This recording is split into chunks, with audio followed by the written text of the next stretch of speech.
Okay, folks. Happy Thursday.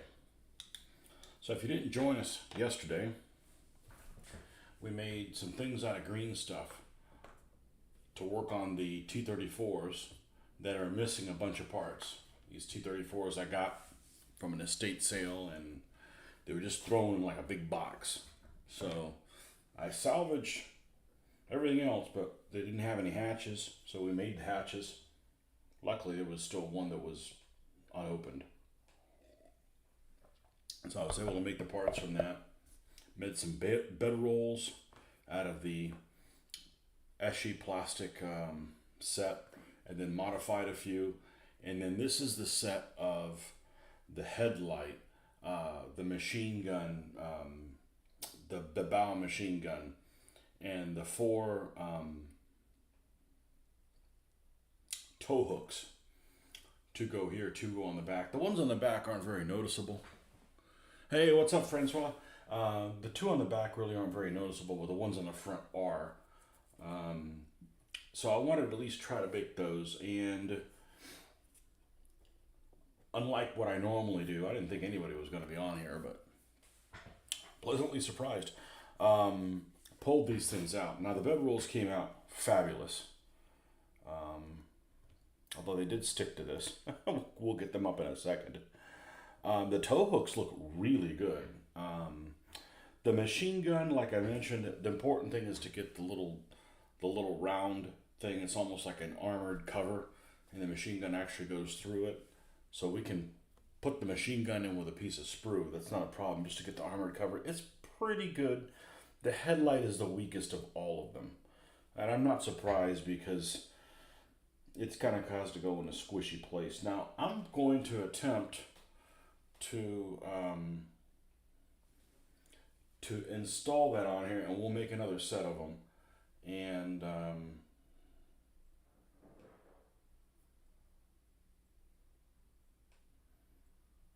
I'll show you up close what this looks like. And I trimmed one of them up. This is just extra green stuff, and I'm really pleasantly surprised with the tow hooks. Now we're going to make one of these T-34s a flamethrower T-34. Probably not the one that has the piece of wood on it. That would be a bad idea, to start fires and then carry kindling with you. But you never know what you're going to do under influence of vodka. Let me show you guys. Now the machine gun mount actually looks really small, but that's how the original one is.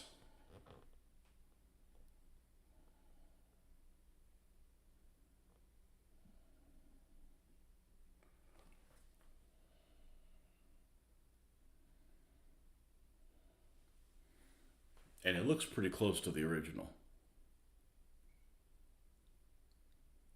So we kind of trimmed this one up here. This one up here at the top. And yeah, that's the light. I don't know if that's going to work, but we're going to try. We've got, the base, we have to kind of cut it out anyways. The bed rolls, however, look freaking awesome. And you could make these in all kinds of shapes. I'm really new at this. And honestly, things are going really well considering how new I am at this. So here's the original bed roll. Well,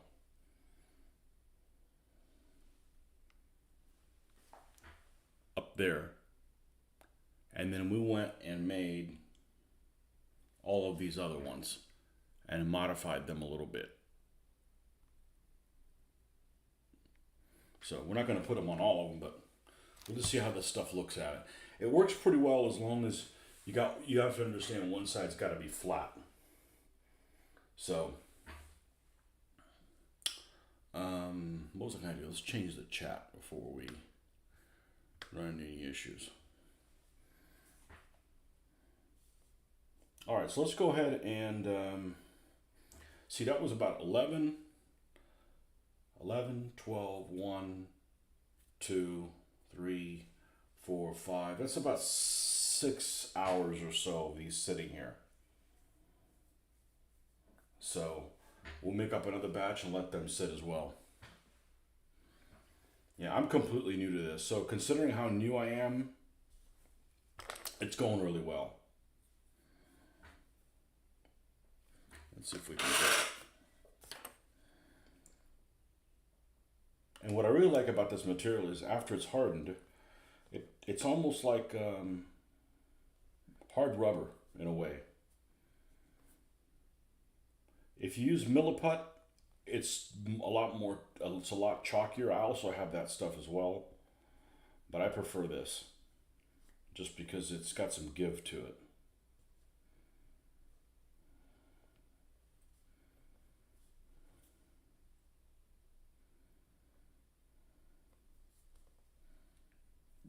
I don't know what it is about this. Is it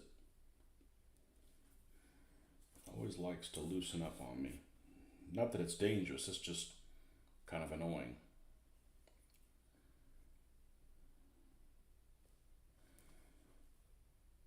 Did I just fumble it on the floor? There we go. No, we didn't.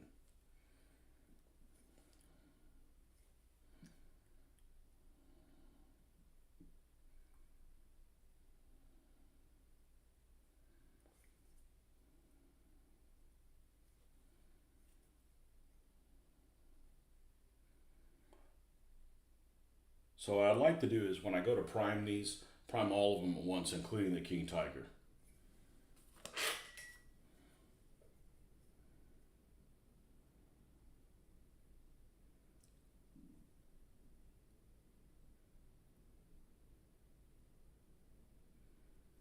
I'm actually going to wait for this to harden a little bit more.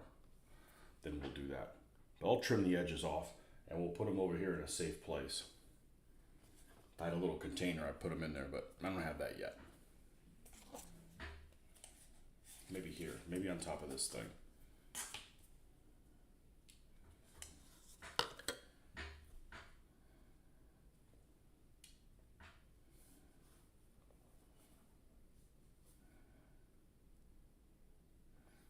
So how come you're on today? You not working, or it's before work, or you have one of those jobs with the weird schedules?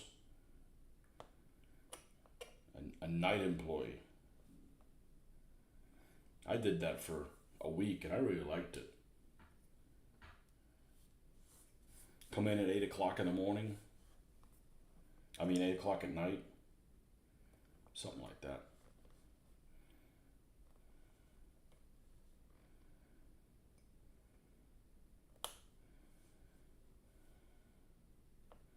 Of course, that was a long time ago.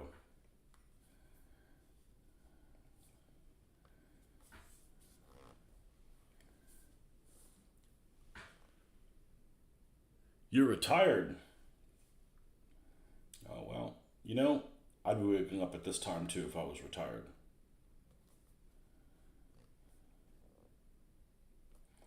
You're retired and you're a wingman for that one friend of yours. I guess you're never too old.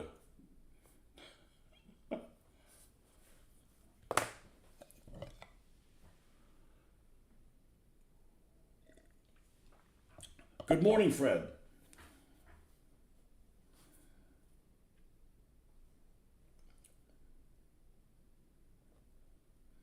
I'd say good morning in Swedish, but I don't have a clue. I could say whatever it is that all those people that work at IKEA have on their shirts. Where I was there a couple days ago. Hage or hedge. H-E-J exclamation point. Hopefully that's not an insult in your country. There. And what's this little? Okay, turned on its side. Got it. And then das headlight.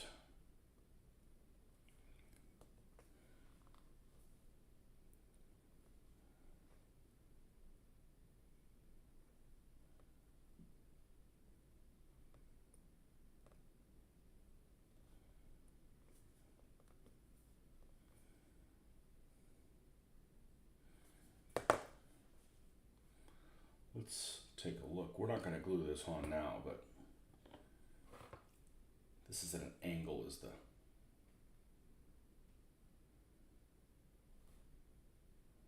Okay, so this like goes in like this, but we've got a... This thing's just weird. It doesn't actually fit really well when you're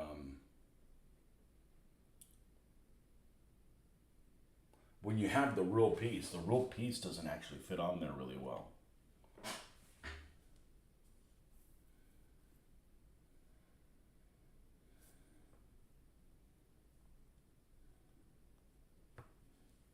I know, I'm gonna set it off to the side and move on. We'll make another set here.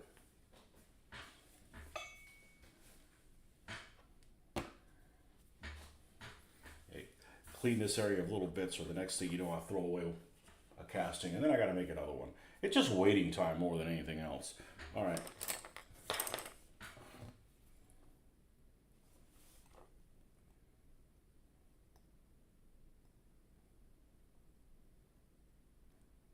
Wow. I wasn't expecting it to stick to this.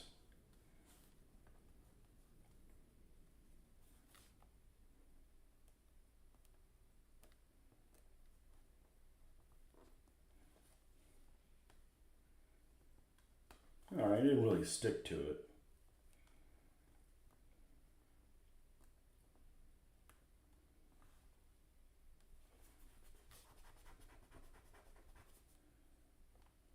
Not a big deal.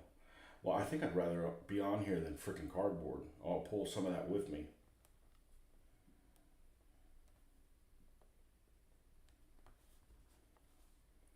And these are thicker than I want them to be anyways.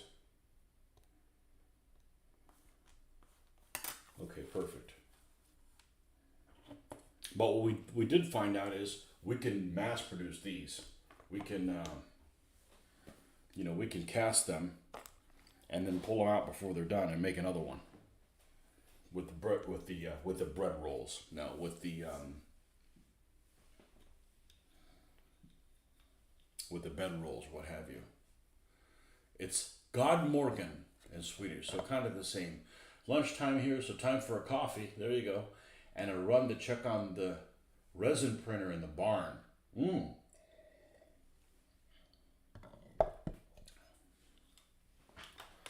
know, part of me wants to do that, and the other part of me knows I don't have the personality for it, and I need to let the professionals do that. You know, just like some people are probably like, I can't paint. I gotta let the professionals do that. Well, I'm a painter, so I'll do my own painting. I will let the professionals do the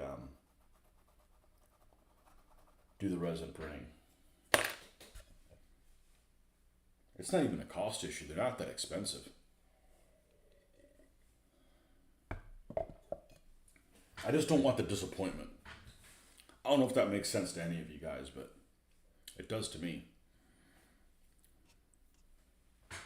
I don't want to be disappointed. All right, so let's get more Greenstufen. And that way we got some more stuff to work on later today.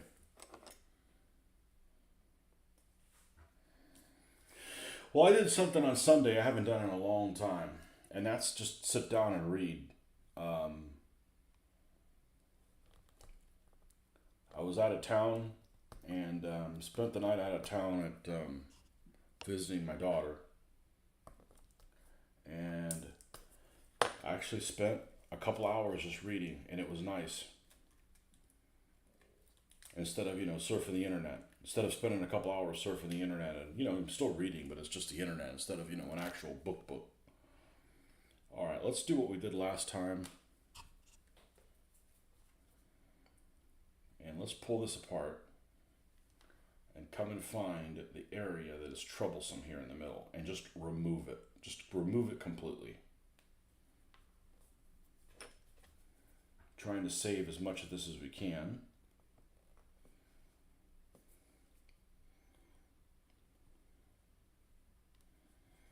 That's the flaw that this system has when the two pieces are touching, is you've got the center portion that's already hardened, and it won't mix in with It feels like a piece of plastic that's in here.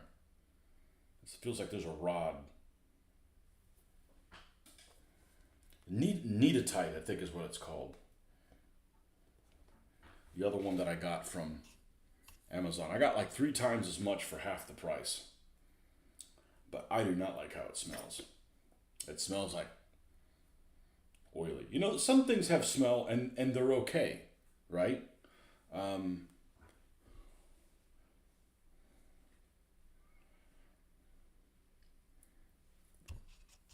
I don't particularly mind how this smells. I don't go huffing it. You know, plastic walled cement. I mean, it has a smell, and it's what it smells like, and it's not, bad.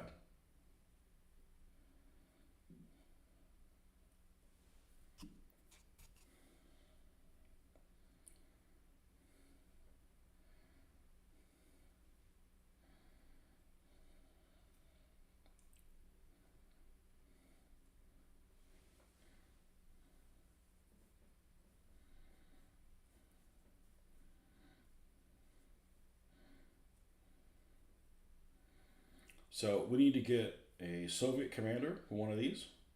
We need to get a Nazi commander for the King Tiger. We have them. It's not like we don't have them. We just need to get them out here. I won't glue them before they're painted. We'll paint them separately and then epoxy them on there after the fact.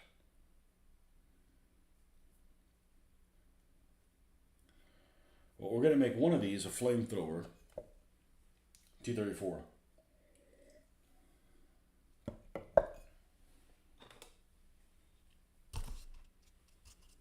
4 people. Welcome. One thing there's a lot of things you don't realize, or maybe you guys do realize it, but I just think I don't realize them until you really think about it.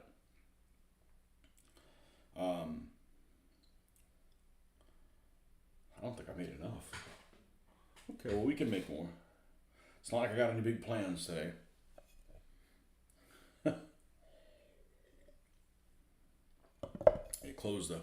They closed the office due to the storm. And might as well film today because I don't know if I'm going to lose power or whatever. We're not really in the path. It's just definitely going to get some wind. There's no doubt about that. But things you don't think about all the time. So you think about AAMGs. I don't have any King Tigers. I've got 3. The other 2 are crappy. This one's infinitely better. That have AAMGs. Not that it's super necessary. I mean, you can always have them in the game, even if they're not shown on there. Just like if there's a guy that's protruding, it's not necessarily crew exposed. It's an opportunity to build a model or something like that. All right. And but talking about AAMGs, Shermans are notorious for having them. And it's a 50 caliber weapon. So it's a different machine gun than is the coax, that is the bow machine gun. It is literally a light cannon. And that could be really useful to shoot up half tracks and stuff like that. You know, if you've got half tracks or something and you need to deal with them with a 30 caliber, not necessarily the most effective weapon. But a 50 cal, they'll punch a half track. So it gives you another tool. And that's what reminded me, I talked about that a couple of weeks ago. It's just one of those things that's there and you don't really kind of put 2 and 2 together. You know, or at least I don't. And same thing, the JSs have a 12.7, so 50 caliber type machine gun on them as well. Talking about flamethrowers. You know, when you think about flamethrowers, at least when I think about flamethrowers, I think of the Germans, but of all the flame-throwing tanks, the German tanks were the shittiest ones. And the reason why I say that is, at least in game terms, other than the Char-B, the captured French tanks that they turn into flamethrower tanks. They replaced the main armament of all German tanks with a flamethrower. Any flamethrower German tank has the flame projector replaces the main armament of the tank. So the Panzer III, the long 50, gets replaced with a flame projector. It's a long flame projector, but it's replaced. The Panzer II Flamingo, which they didn't make a whole lot of, it got like just a special little machine gun turret, and it got a couple flame projectors kind of in the front corners. It's kind of weird. Almost like something you'd see at a water park where you're trying to hose other kids. Of course, it's enclosed, But he got that. They didn't have one on the 4. The Hetzer, same thing. The Hetzer replaces the Flammhetzer replaces the 75 millimeter gun with a flame projector. So basically, the German tanks, with the exception of Char B, I believe the Char B, the flamethrower was replaced the 75 in the hull. It still keeps the 47 in the turret. But that's kind of a rare oddity. I don't know exactly how many of those there were, but they were generally used for anti-partisan duties. Let's cut this in half. And let's do the pickier ones first, which is this. So let's take half of this. Let's cut it in half again.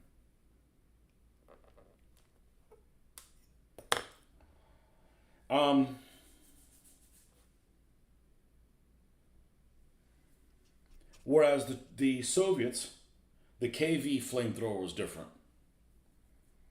It had a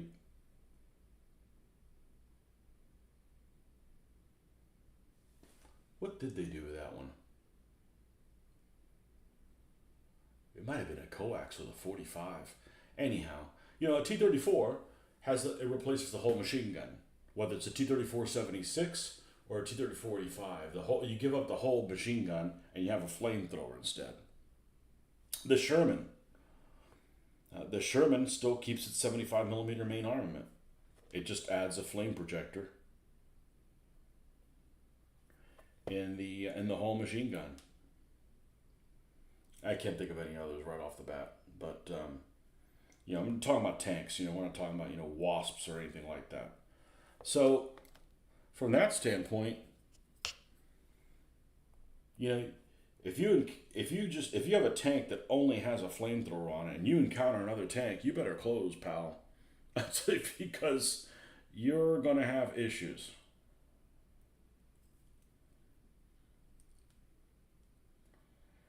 I don't know if it's filling that final cavity. It looks like it's full.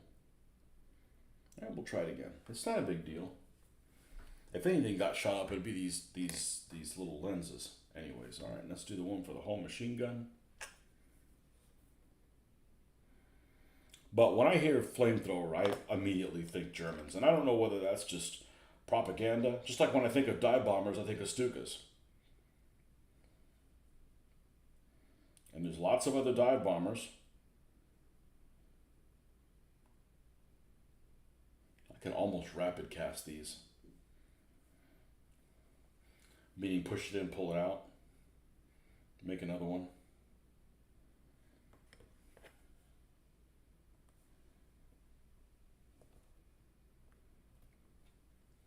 See how that turns out. Yeah, you can almost rapid cast that. Shit, let's do that in a couple of them. Let's put water on the end of this thing first.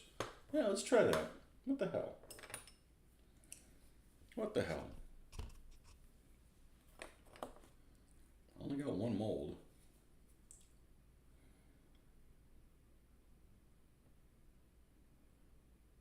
Oh, if I rapid cast it, I'm not going to be able to pull it out like that. I've only had 3/4 of 1 cup of coffee, so my thinking's not on point just yet. Maybe it's never on point, depending on who you ask, but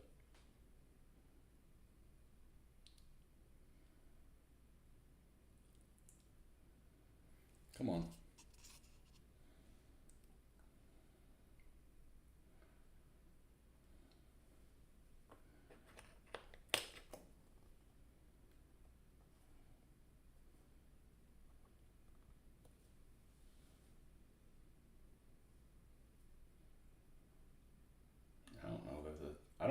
that's any worse.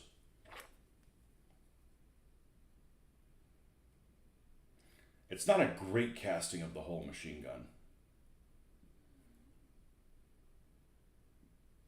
to begin with, even when all of it comes out. Fuck it, let's...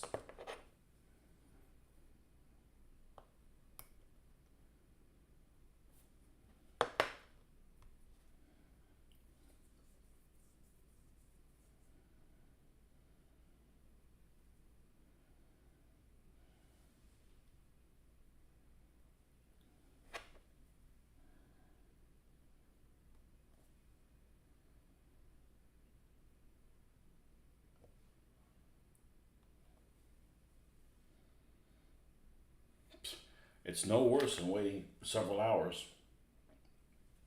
How many of these you got? 5. I got one that I made last night.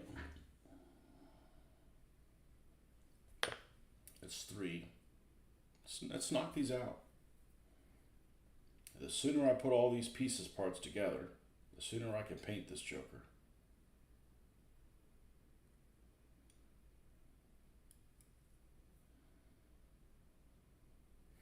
And we can recoup this material. Not trying to be frugal, just that's stupid to throw it away if I don't mind doing it. This one might have gotten stuck.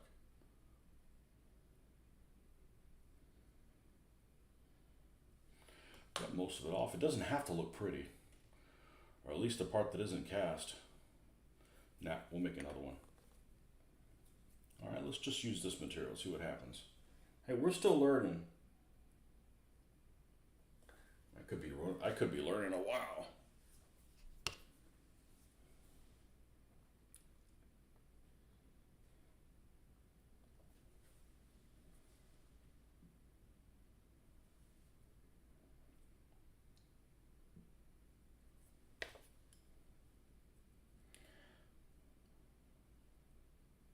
I guess the way to do this would be have a bunch of rods.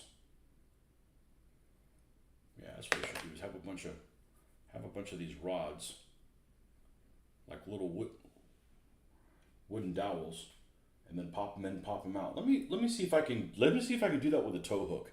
If I do, I might actually consider doing that.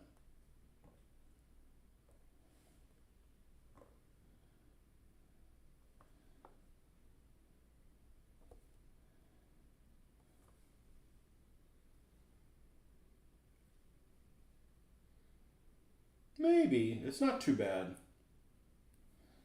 It's not too bad.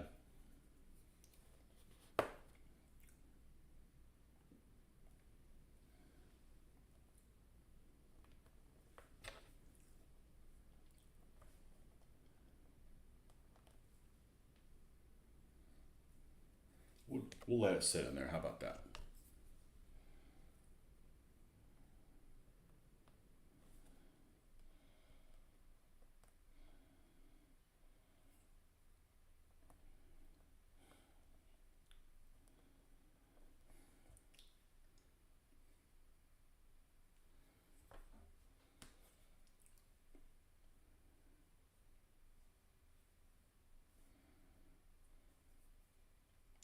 Yeah, I've gotten so used to waking up early.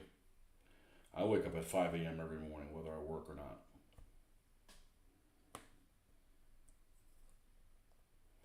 And what's more,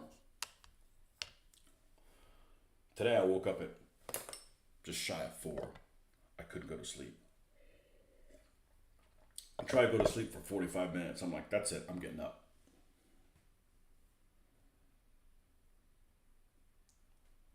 Enough of this Chinese pebble torture.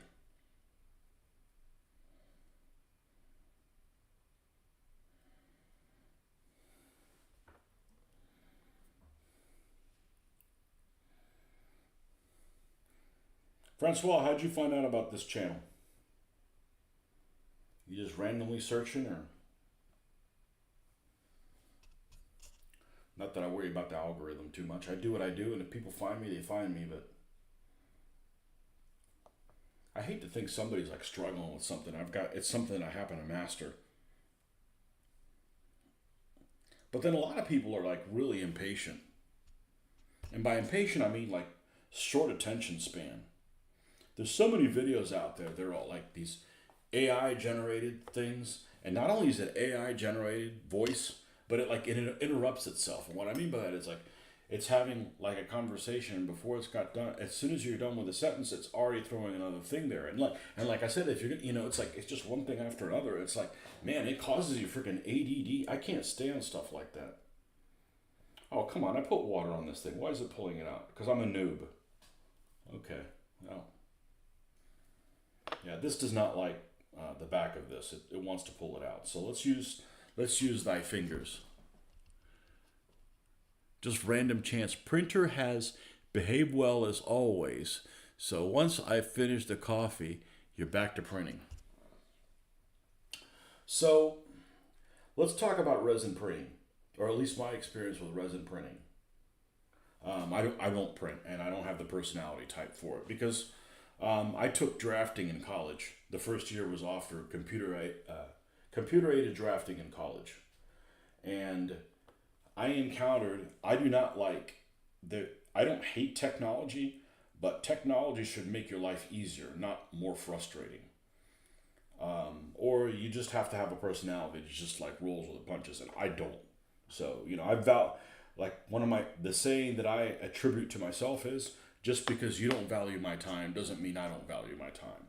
So I don't want to spend an hour working on something and then with a click of a button, everything I've done is gone. And the hardest thing with computer aided drafting was to get it to actually print.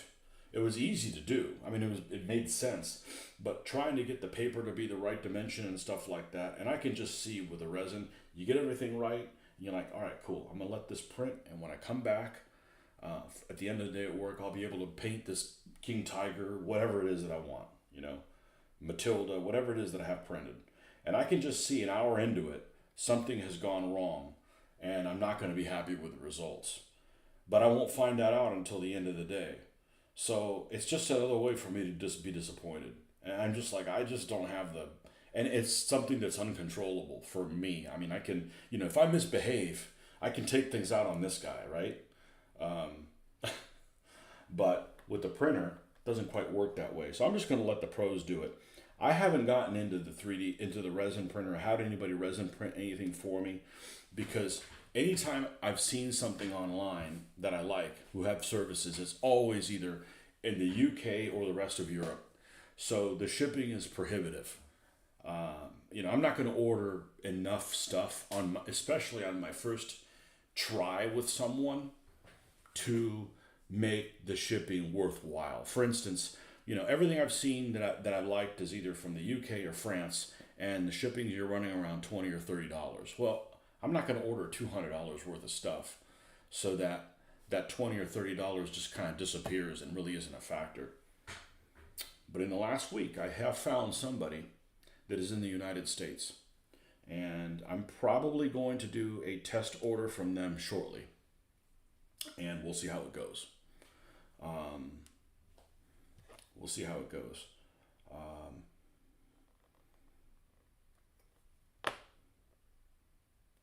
Because there's some awesome stuff out there that my painting skills are worthy to complement it.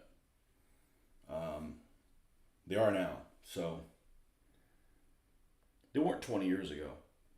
But I had a model of there's this, one of my favorite manufacturers is this company called Cromwell Models. And they make stuff in 176 scale. They made stuff. The owner, I believe, passed away, and the widow, I'm not sure if she's still running the business or what have you, but they're not around anymore. And I left World War II for 20 years, and a lot's changed in 20 years. Like, companies gone out of business. They don't make certain miniatures anymore because the molds are shot, etc. And Cromwell's one of those companies. They were never inexpensive, but they have some awesome stuff. I have only two things by them, and one of them was a Tiger One, a late Tiger One, that I never had the balls to paint because I was concerned that I wasn't going to do a worthy enough job on it. So, when I stopped painting World War II, The internet was in its infancy. I'd still say 2003. Internet is not even close to where it is now. I think the internet's really picked up around 2010. Picked up from the standpoint that, somebody comes up with something cool and they can share it with other people and help them out,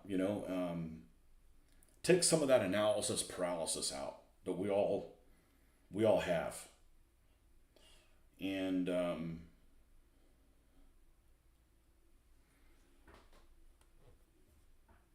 I finished it last year, and I'm extremely happy with how it turned out, but I'm glad I waited 20 years because,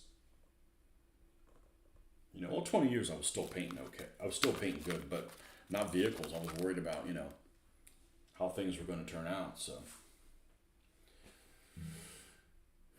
it's a 100% a hobby into itself. The learning curve is not to be ignored. Yeah. Yeah, and the problem with it is not that it's looking at it completely from an outsider. I have an extremely frustrating job, fast-paced, frustrating job. So I don't want to bring any of that type of stuff home to me. And the problem with the learning curve is, it's not like I just made this casting, pull it out, oh, it's wrong, let me put it back in. It's that you don't realize something's wrong until it's too late, and you can't go back and fix it, and you just wasted 6 hours. Just like when you edit a video, and this happened to me before when I was doing videos a lot more often. You'd go and you'd edit a video, and it takes a long time to edit a video, and it's actually fun to do. However, the unfun part about it is, and it's easy to do.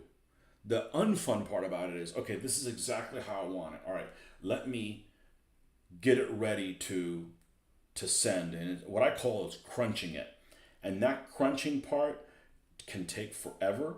Meanwhile, your device is not usable as for something else, and it takes a long time, and it might take 4 hours to do, and 3 hours and 45 minutes into it, something goes wrong and it doesn't do it correctly, and you have to start over, and you have nothing to show for it. Nothing.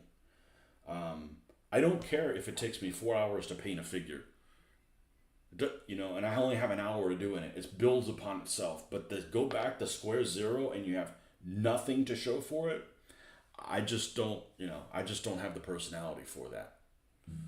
One of the main reasons for me to get into it is actually shipping. Getting stuff from the US or UK adds $20. Totally get what you're saying. Yeah. So I decided to take the plunge and learn the resin side of stuff. Yeah. I'm going to let the pros do that. Just because of the frustration thing. And the cost is,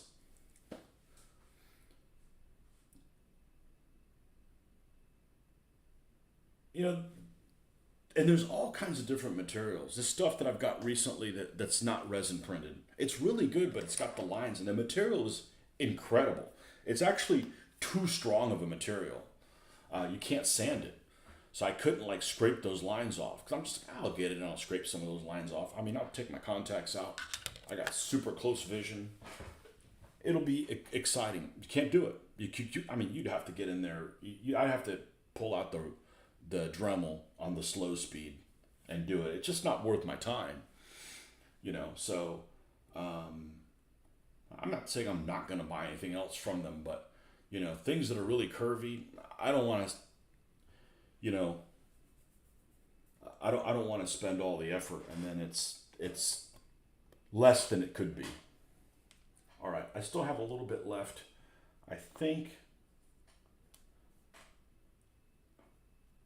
well, we'll just leave this thing how it is. I haven't watched a video on how to make your own tarps and stuff like that, and I'm not there yet. I'm going to go ahead and actually just roll this out.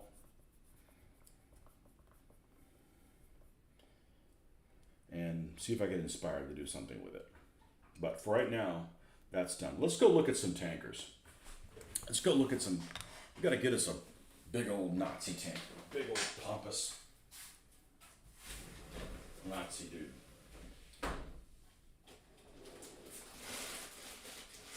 Should have these guys handy. I do. They're right here.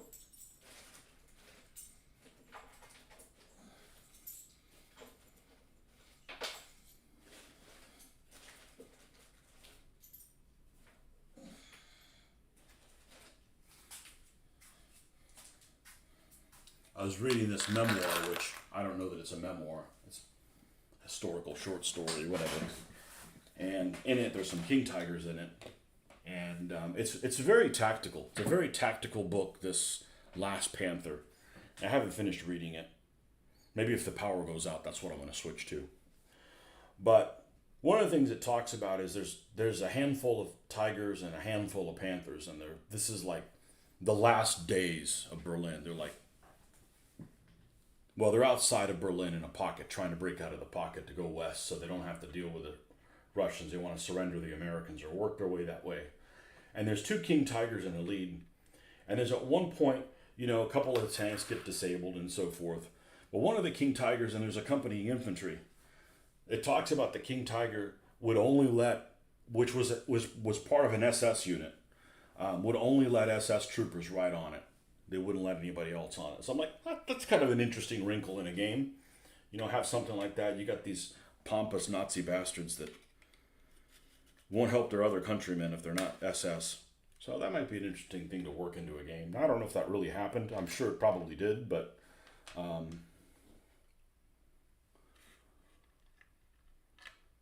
that guy doesn't fit in there great. And I don't have to use a certain person. I've got so many that I really would like a guy.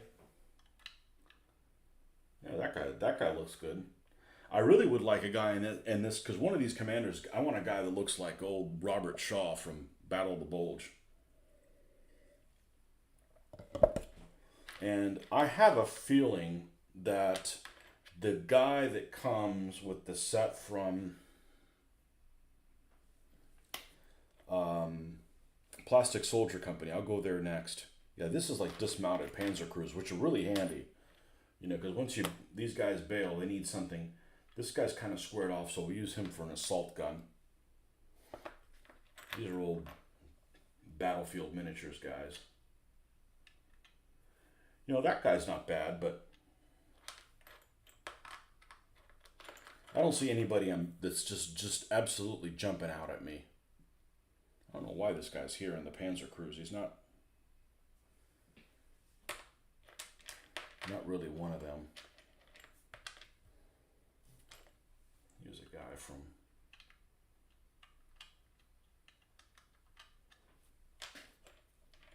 And I could get him to stay. I just wanted to look through here first before I go and mess with that.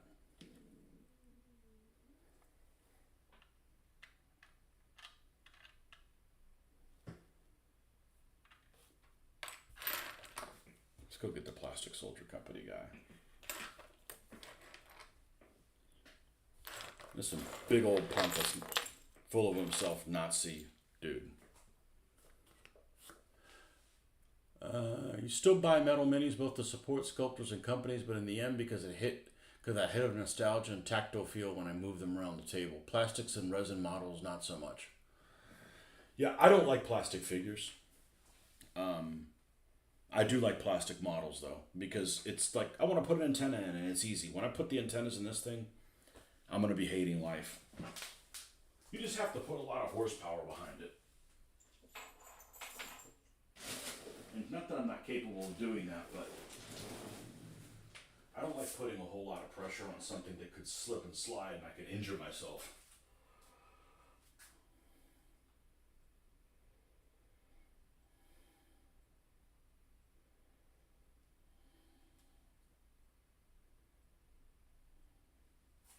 Let's take, just for the Soviets, since I got these guys handy,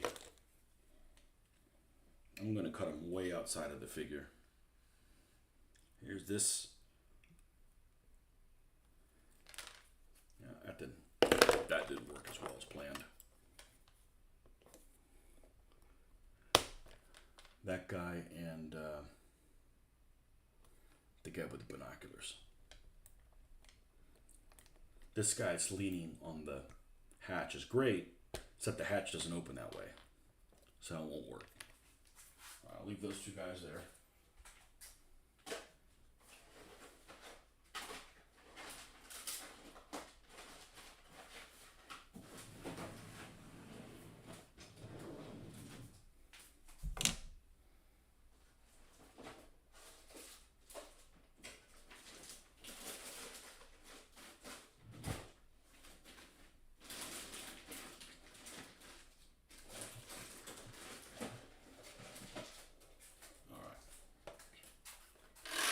This is what I hate about Plastic Soldier Company. You get all this extra stuff, and I'm just not man enough to throw it away.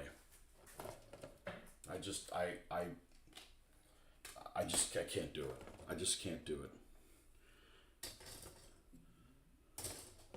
Okay, one of these Panzer crewmen, either one out of the Panthers. I want a guy that has a side cap like Hessler.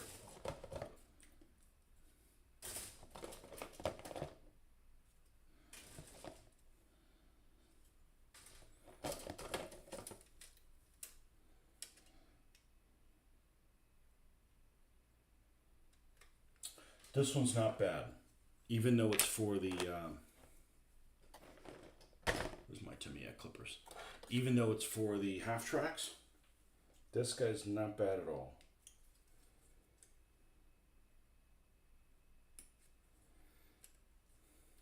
Okay. But that's not the guy I was thinking of. Not him. This is the type of figure we want, but not open like this. It's this guy right here.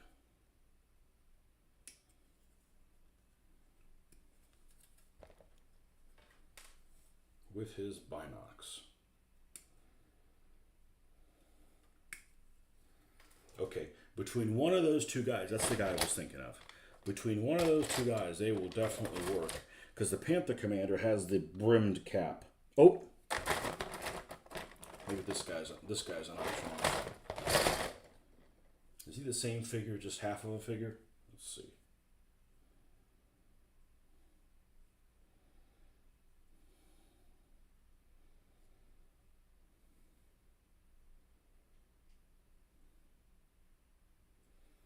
Jeez, I got even more. Okay, all right. So we'll take this guy in case I want to put him all the way in the hatch. Now, I want him sticking out of the hatch. I want him sticking out of the hatch.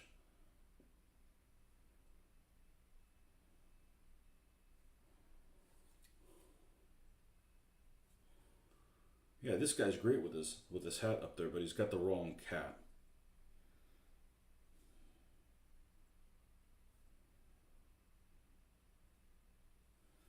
And if this is the arms that go with him, I don't see an advantage to using this one as opposed to that one.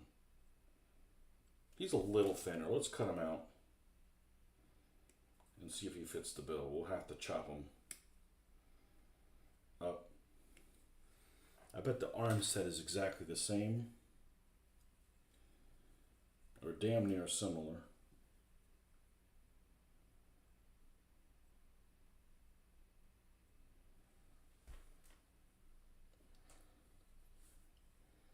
And there's a couple of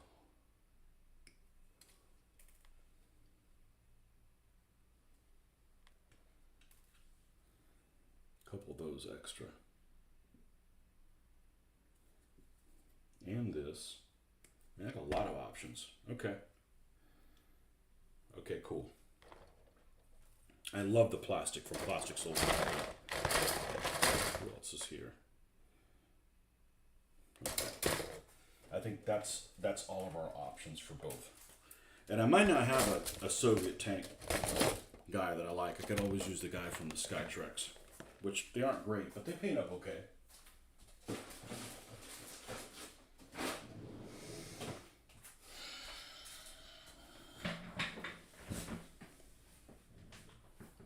You had a Last Panzer wish list yesterday. I saw the publisher has a book with interviews made with Waffen SS tank crewmen fighting on the Eastern Front. Oh, really? I got pretty thick skin, and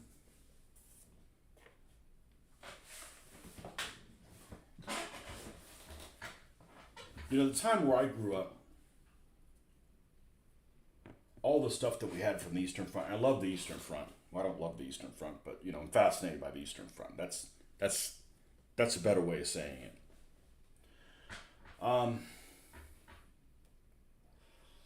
All that tactical stuff comes from the German, and the German stuff is really cool, but they need other people to fight a war too. You can't just have everything from the German side, and the German propaganda is worse than the stuff that's in the news these days. That's spun in every direction. I don't care if you're left, right, whatever. What you're getting is you're getting bullshitted. So you know the stuff that you're getting from those German veterans is even more bullshit than the news nowadays. So you got to treat it with a grain of salt. But I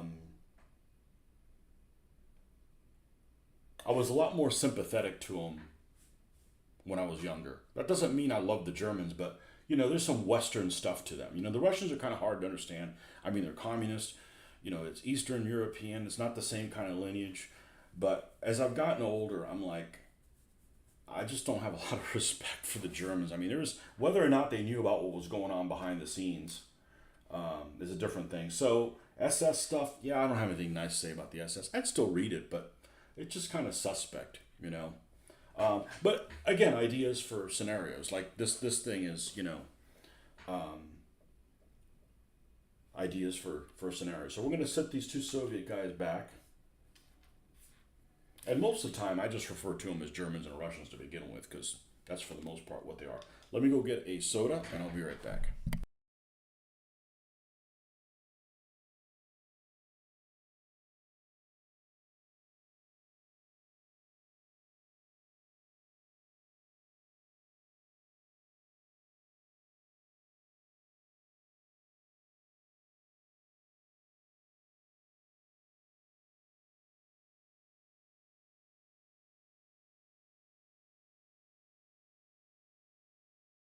That doesn't mean that I won't read stuff from a German viewpoint. It just means that it's always kind of a little suspect whether they're whitewashing things or not. But I'm a big enough boy. I'm not going to be, I'm not going to fall into being a wereaboo. And although there's definitely some damaged people out there, I'd like to think that it's just trolls. But I see these posts all the time with them. They'll have pictures of all this Wehrmacht porn. Whether it's pictures of their tanks and stuff like that. And there's no doubt about it, the Germans had cool looking equipment. There's no doubt about it. They had the best looking uniforms. Notice I said looking. The tanks are freaking awesome looking, but they're rat bastards. I mean, it was a horrible regime. So you have to keep that, in mind. But there's people that'll post stuff like the defenders of Europe. No. That doesn't mean I won't wargame them or that their stuff is cool, but definitely not the defenders of Europe. Okay, this guy's got an arm here at his belly. I'm going to sacrifice this guy. That's what you get. You get sacrificed.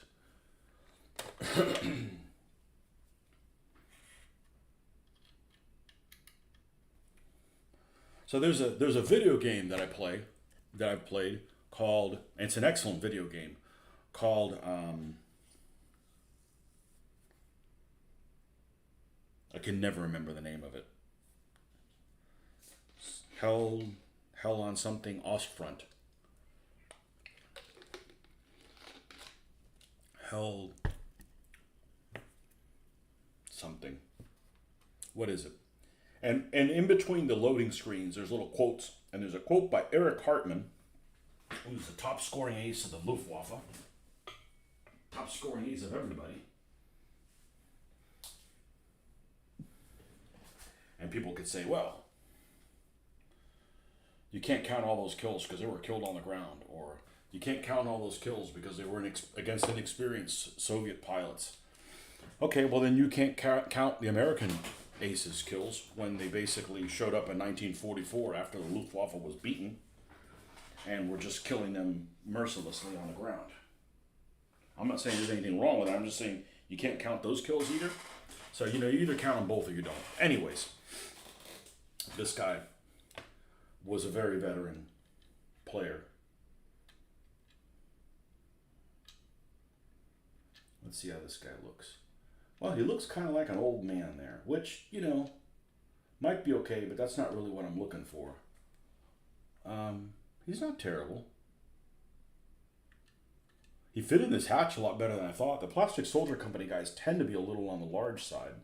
Okay, so he's a possibility. But this loading screen said something like, it was supposedly a quote by him. There was something along the lines of, you can't judge the Germans for the atrocities they committed because there was segregated troops in the U.S. Army. That's like, you can't accuse somebody of being an axe murderer if you're jaywalking. I'm not opposed. I'm not saying segregation is a good thing, but you can't compare the two things. Yeah, I hear you and agree more or less wholeheartedly. Interesting part from all sides, the individual experience from combat and their own part of the various battles and campaign. Yeah, I am totally interested, regardless of political ideology, of the tact. That's why I read stuff for tactics. Like, okay, and we set up this machine gun here, and it held this down while these guys went around, and then we encountered this, and we broke in there, and there was two guys, and we had to, that's the kind of tactical stuff that I want to read. That particular book, The Last Panther, is filled with that. I don't care whether it's bullshit or not. It's really good. So, this book that I have that I need to reread again. The author has passed away. I actually met him, and I've brought this up several times. Please don't go out and buy this book because it's on eBay for $1,000. Not Amazon for $1,000. It's not worth $1,000. It's good, but it's not that good. Madness Without End, Russ Schneider. It's all a bunch of short stories, and they're all made up. But they might be good for the tactical situations that I want to replay on the tabletop. And he made several of these. He made another one called Demyansk, and he published one with Military Book Club called Siege, about the siege of what was the name of that town? Rzhev? Is it Rzhev or Veliky Luki?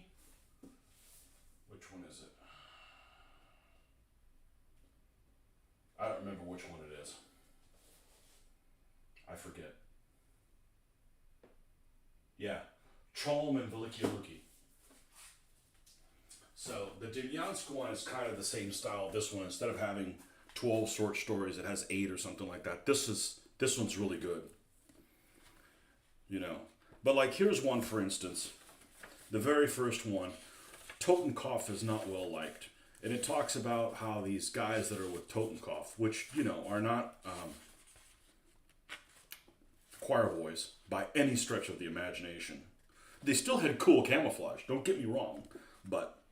And I am going to paint some SS at some point because, for the challenge, I've never painted them because I just didn't feel like I could do them justice. I think I can do that now. There's enough people that have volunteered to give me tips that I think we'll hit one out of the park on the first one. But it basically talks about,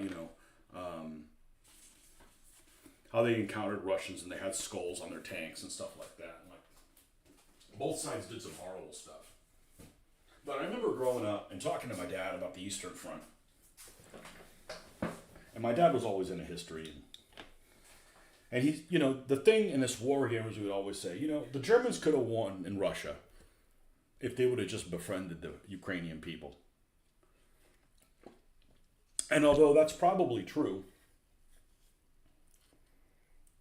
they would have never, that's not the reason they were in Russia to begin with. They're basically to take these people's lands and treat them like fucking slaves. So, it doesn't really work that way.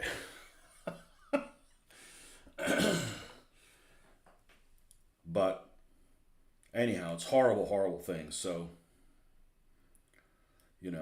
I don't, I take all that stuff out of wargaming. I don't really care who I'm playing. I'm still going to play them, so there's horrible atrocities that were done by everybody. Some more than others. Or at least we read about some more than others.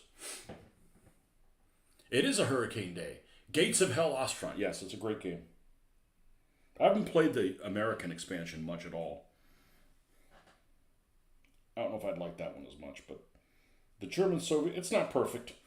I get it, and I'm like, it's got little tank numbers on your tanks. I'm like, Germans wouldn't have had a tank that ended in 7. Sorry. Yeah, Hurricane Day. Even though there's not really a Hurricane Day, they closed the plant. And I'm off tomorrow anyways. I'm supposed to go to a convention tomorrow. I don't know if that's going to materialize or not. I don't really care. And it sounds ambivalent, but, if I was going to miss a convention, the fact that we had this one convention that they made a big deal out of wearing a mask, and if you're not going to wear a mask, don't come here. And they made such a stink out of it. And Mitch and I were like, "Fuck it, we're doing our own convention.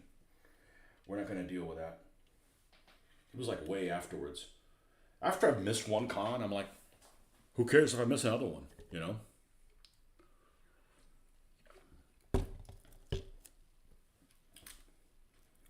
And I'm not going to play DBA.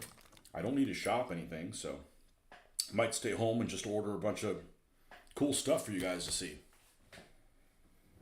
I'm sure you don't mind.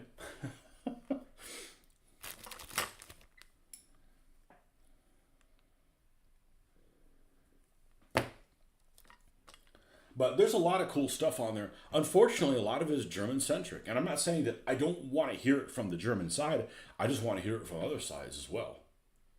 You know? I don't know if that makes any sense, but, you know, there's this whole thing of Panzer Aces. They got like 2 series on Panzer Aces. Okay, that's cool. They had an Infantry Aces, which is just German stuff. All that stuff is all German stuff. And it's like, where's the American stuff? Now, I'm actually reading a book on Audible called Spearhead that's supposedly historical from a couple different viewpoints, from a U.S. gunner in the 3rd Armored Division. And it's pretty good. And it's pretty good. I'm doing that one on Audible while I'm hand reading the other one. And they're both tactical enough that I'm going to get ideas for interesting scenarios. Because, see, what I want to get out of this is I want to build this stuff. I want to learn about history. And I want to put these forces in play and a narrative develop. And I get to enjoy the narrative. I don't want to beat my opponent. I've won so many games that I can't take it anymore. I'm not interested in that. You know? I just want to see the narrative develop. And where did I put that X-Acto knife thing that was sticking to everything? Because now I need it for the knife portion. I don't know how you people can have really messy areas, because just with a little bit of clutter, I can't function. I can't function well. It's got to be right here. All right, it's not here. It's not here.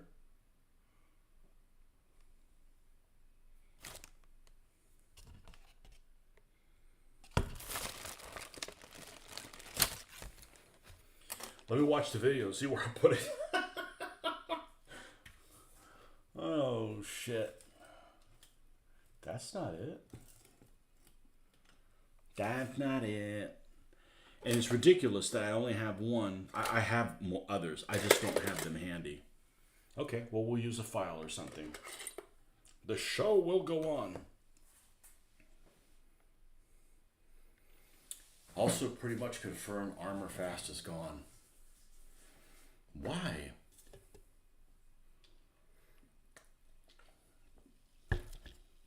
Well, thanks for that info. I'm not going to hold out for him then. Yeah, I need my X-Acto knife.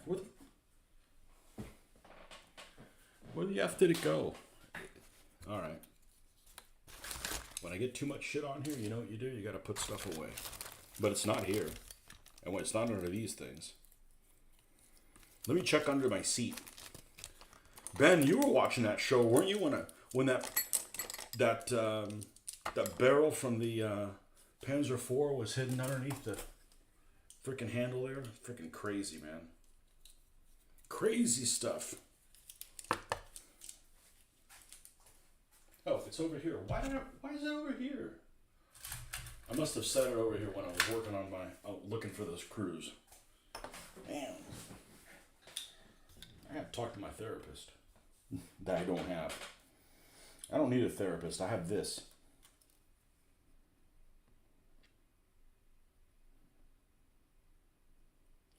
This hobby keeps me from being an alcoholic or drinking, really.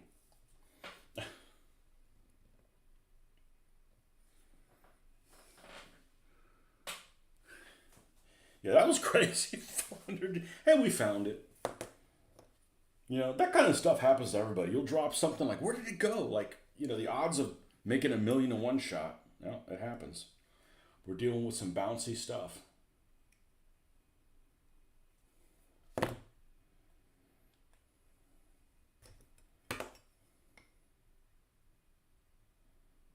All right, we want a guy that looks like Hessler in the turret of this. Some pompous Nazi stooge.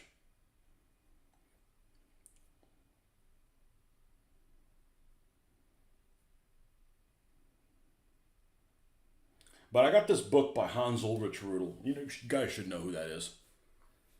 And I'm reading it, and I'm like, I'm fine with a memoir, but the guy's a milk drinking, card carrying Nazi. So I'm like, you know, I don't care what you have to say. I just don't care what you have to say. But there is one scenario I remember where he supposedly lands his plane to pick up a crew member and takes off, and the Russians are chasing. Like, that'd make a good tactical scenario.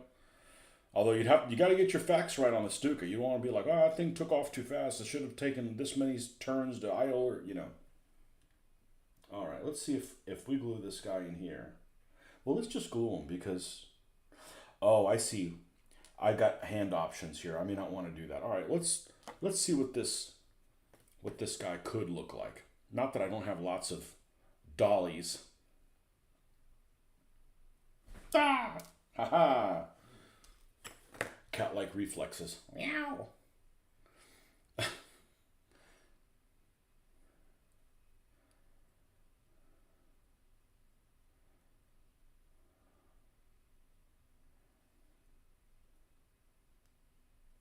Armor fast gone. That's a shame.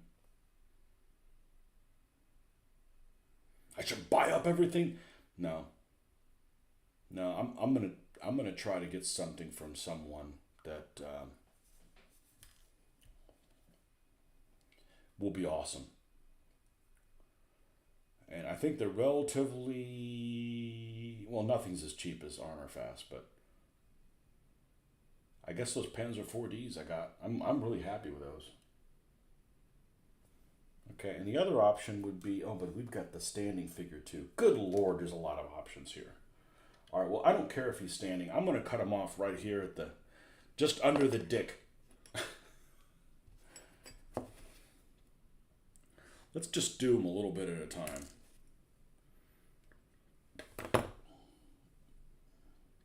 Does he fit through here?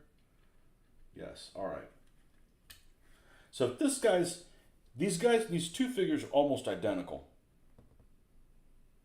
Actually, this guy's better. This guy's put on a little weight. He looks a little bit more like me. We'll move him off to the side. I like this guy a little bit better.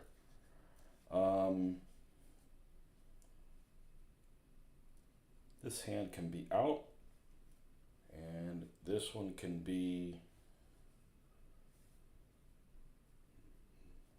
like that. Or I can have a binocular with him. Now I have lots of these figures, so let's just build this guy. See if we like him.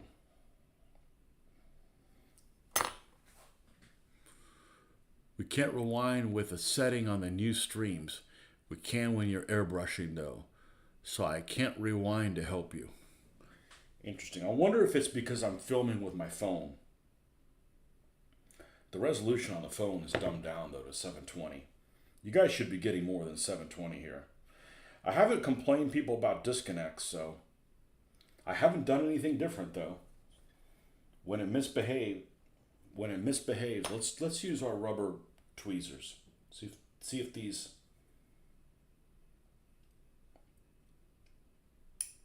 Oh no. Stay there. Let's get a good purchase on that. All of these little things are actually easy for me to deal with, except holding them.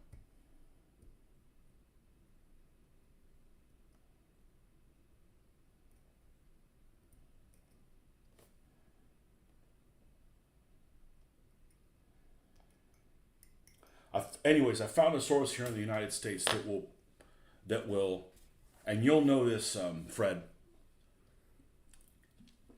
that will print the Coulon miniatures. And if you don't know what the Coulon miniatures are, I don't know if I like the material. I honestly don't know what they'll print in, but it's worth to take a chance. And that stuff looks better than 1/35th scale stuff. I think you say Coulon. That's how I would say it. It's a French designer, and his stuff is like, to call it a wet dream would probably be putting it mildly. It's pretty freaking amazing. So I got the skill set to make that stuff shine. So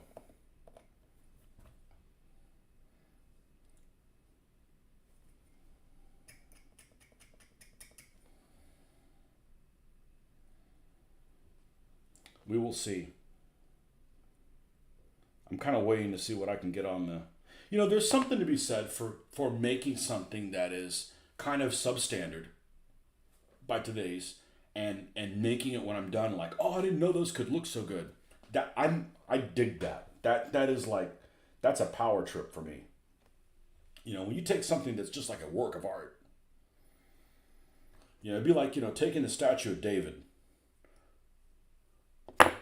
and saying, let me paint over the sculpture. Yeah, I might do a good job, but it's a work of art in and of itself. And what I do may not make it better. Maybe that's a bad example because I would never do that, but that's the point. Yeah. Yeah, so I need to put that guy to work, And I don't want to get shit for free. I just want to, I want these people that are doing this resin casting to stay in business, because, the reality is even if I got this stuff for free, I take so long to do this stuff that, it's almost free for me. I just don't want to get crucified on the shipping.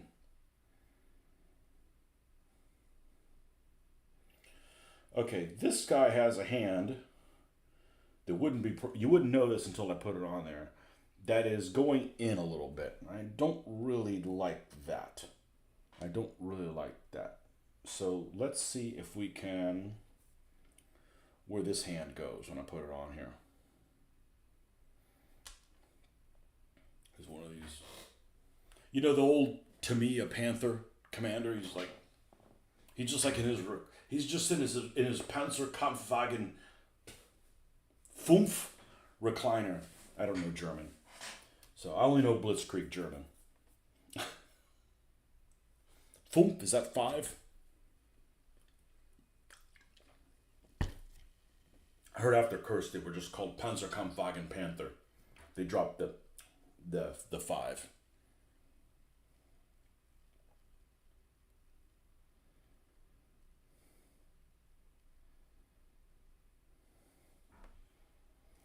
All right, and I could use this one as the other one. I'll make the right decision. I just like doing all this stuff and then know that I'm making the right decision. Not second guessing myself.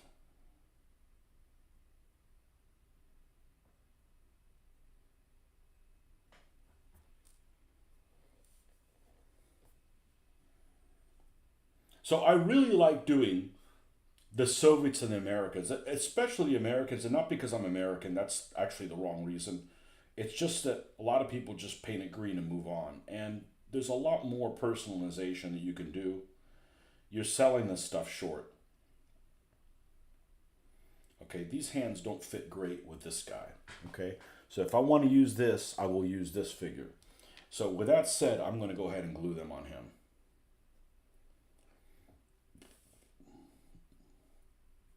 We'll put them on this. And I really hate the SS rank structure. It's just dumb as shit. Blah, blah, blah, Führer. Wipe the toilet, Führer. Kiss the ass of my master, Führer. All those silly things.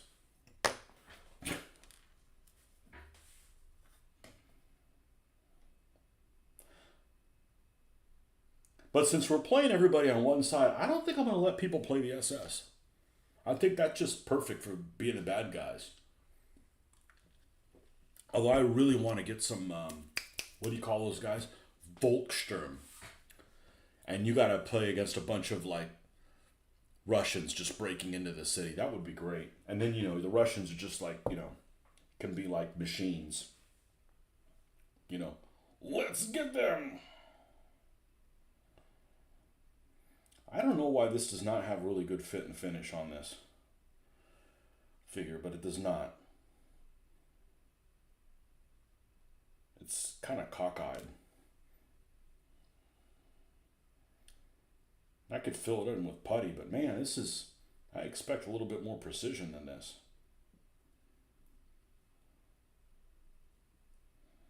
But I don't have Volkssturm, so, as I like to say, enjoy the stuff you have, not the stuff you haven't gotten yet.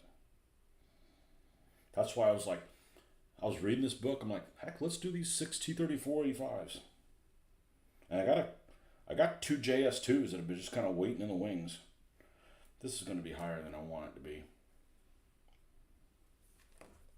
His chest is a little puffed out.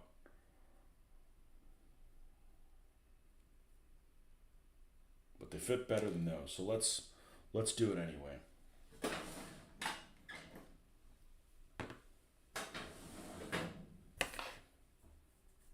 Yeah, this guy has access to Kulan, all the Wargame 3D stuff.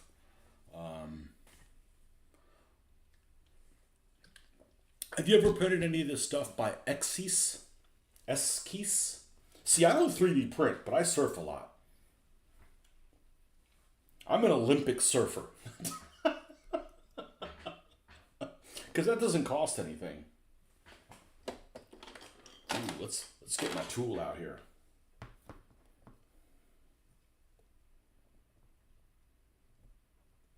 I don't use this thing enough, and this is super handy.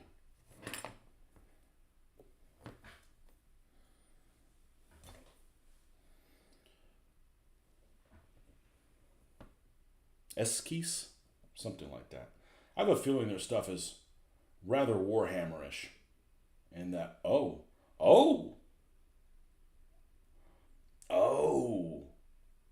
I'll be damned.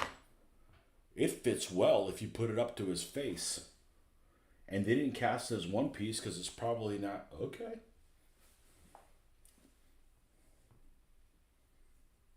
Excellent.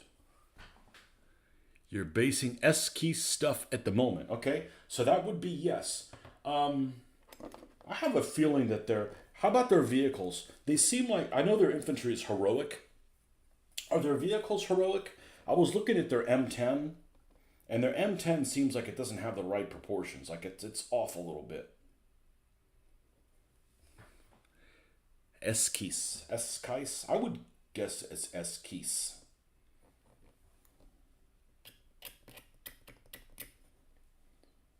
I'm not a typical American. I can pronounce most things. I have an interest in wanting to pronounce them correctly. How about that? That's better than most people.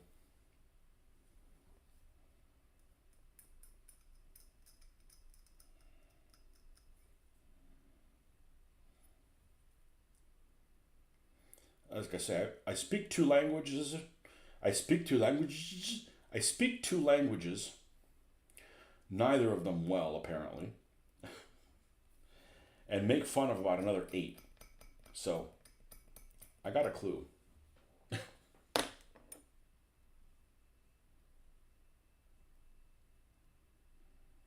One of my daughter's roommates is from Macedonia. And we did something, and I said something in a my fake Russian accent. She's like, oh, that's pretty good. I said, how you do those accents? Oh, I do accents all the time. You just got to hang out with me.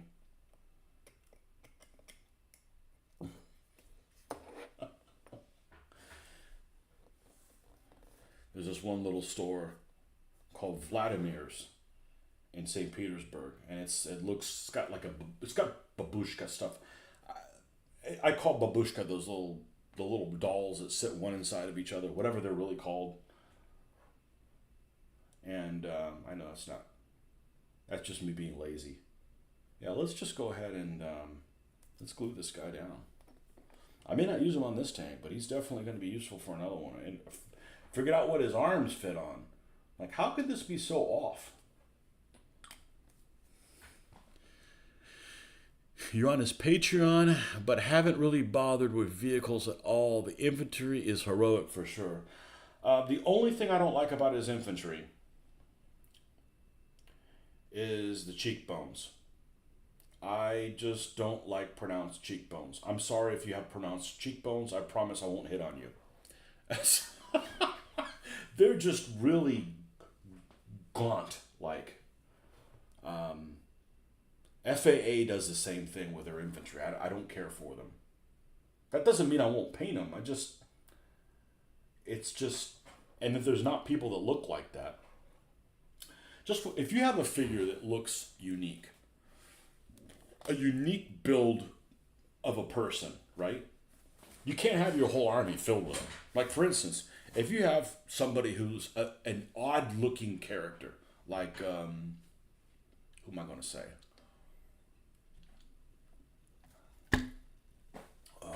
Shit. The guy that played the Green Goblin.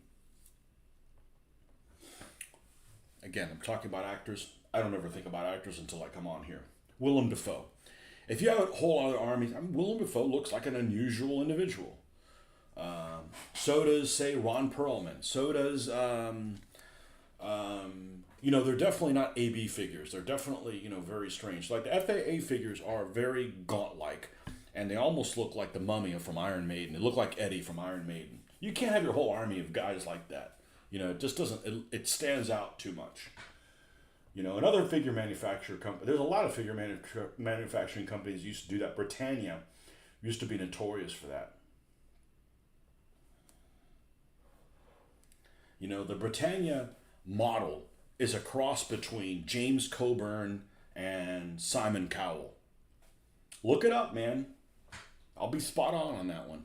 And it's okay, but you can't have somebody that has a really big head and has these really pronounced features as every figure in your entire army. But their motorcycle guys their German motorcycle guys look really, really good. Really, really good. So we'll see. I'm looking forward to doing that. Maybe I'll come up with a partnership with this guy where I don't want him giving me stuff for free, but I'll paint stuff. He can put it on his website, and then just, hey, I'd like for you to get the molds for this, then make me some of these, kind of thing. That's all. Because I'm not going to 3D print. I've got enough on my hands. Well, we have to fill this in with some putty, but I never realized this guy's supposed to be with his binocs out. Oh my God, is he going to fit in here perfectly? Sons of bitches, he is. Okay, so that's an option. That's fine. Then we'll make this guy standing up. And if we don't use him on this tank, we'll use him on we'll use him on another King Tiger, because I can't wait to build another King Tiger.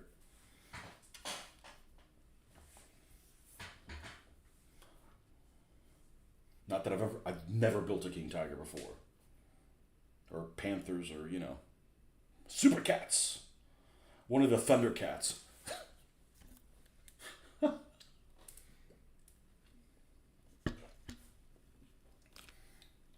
Any of you guys watching in the U.S.? Because I got a comment to make that if you guys aren't in the U.S., you won't understand. You shouldn't understand.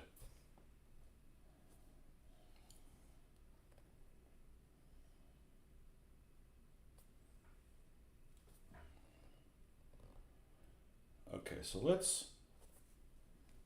Is this one inside a little bit? Let's see. If I put that...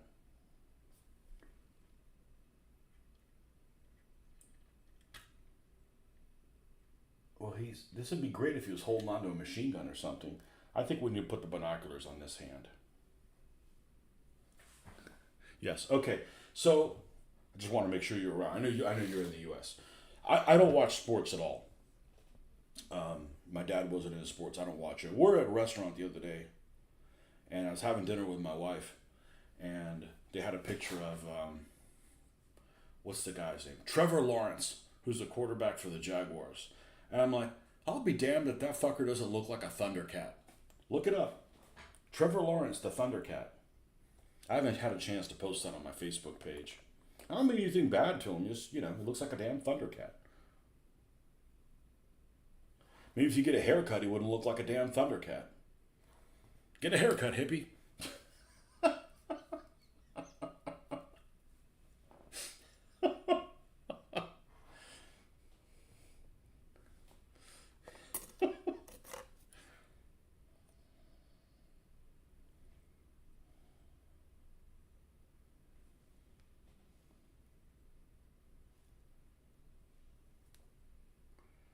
Okay, we want this binocular. See, some people say, "Oh, I like these figures because you can customize them." I don't. I'd rather just paint them. You know.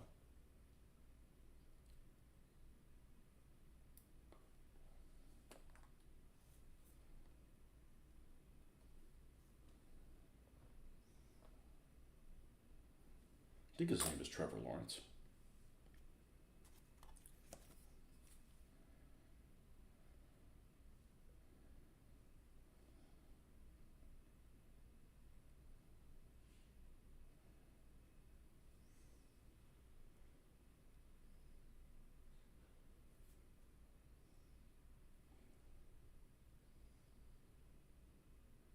But with all that said, they still do good jobs as sculptors. Just, we have our preferences. Like, I don't necessarily have a problem with the way Warhammer does their sculpting. They just do a product I'm not interested in. I'm not interested in fantasy or science fiction. They have some great painters that do that. Let them do that. I'm over here in historical Landia, or semi-historical Landia. Only reason I'm getting XC stuff is that he's the only one doing Belgians at 28 millimeter. The rest, nah. Not so interested since I don't game this scale at all, really. Okay, so you're building this for other folks.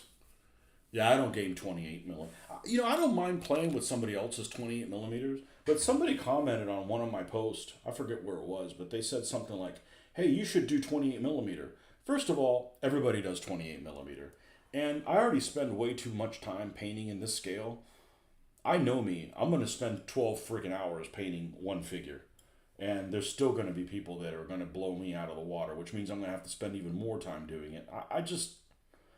I really like this scale. I like 20 mil. There's not enough of us doing it. And hell, that makes me different, And I got a lot. I don't want to start over, Gonna have the 20 infantry, 10 horse cav, 10 motorcycle cav, and you're done. Belgians. Cool. It's all fun and games until a bunch of paratroopers land on their ass.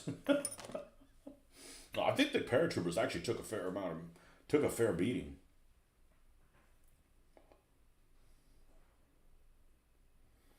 All right, let's get in place and then I'll rotate this up where it needs to go.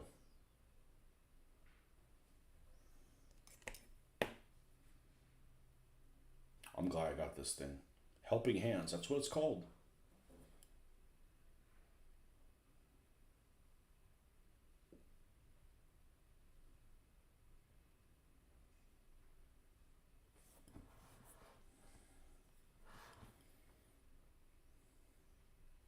Is this also one that's supposed to be rotated towards his face? I'm just looking at this. Maybe I'm just looking at this all wrong. Well, I want to see his face. Because I love painting faces. That puts a personality. And I'm not being sarcastic. I do love painting faces. Once I nailed them where I was happy with them, I do like painting faces. And this guy's got to look like some pompous stooge.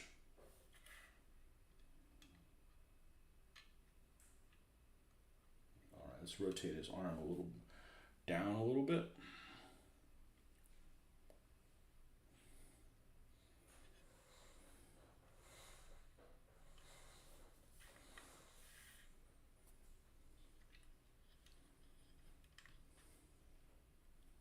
This is where it's going to be.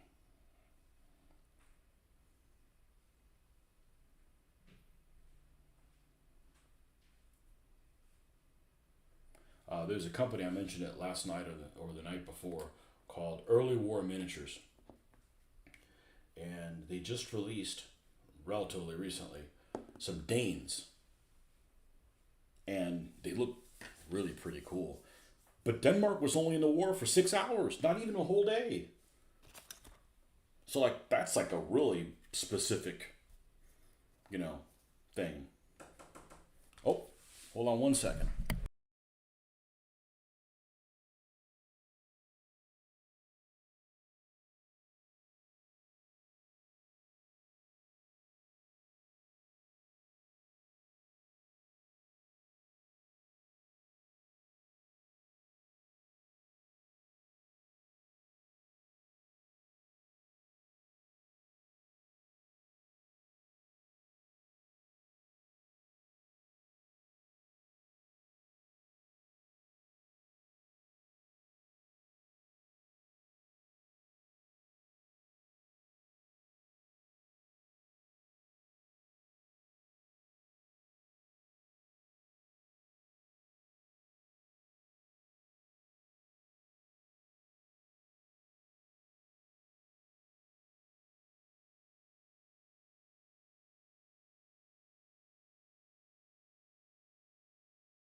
Okay.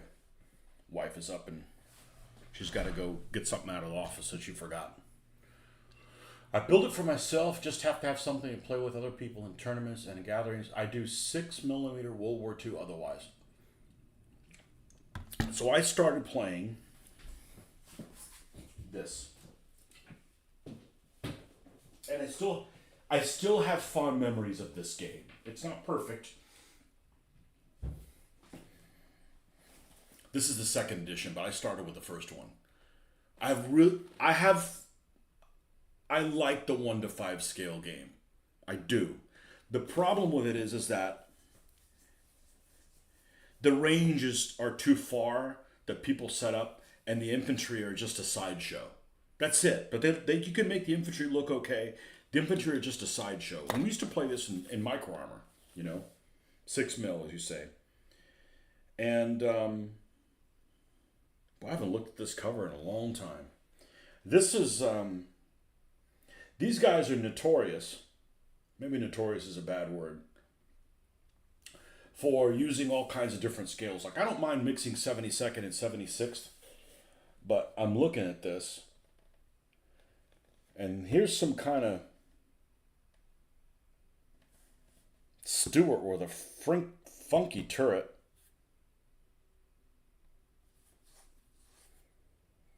What is this tank? I don't think that's a Hellcat. I don't think that's a Hellcat. That's some kind of post-war thing. Here's a Sherman, which is probably Roco Sherman 187 because it's the same size as the Stuart. Couple Priest.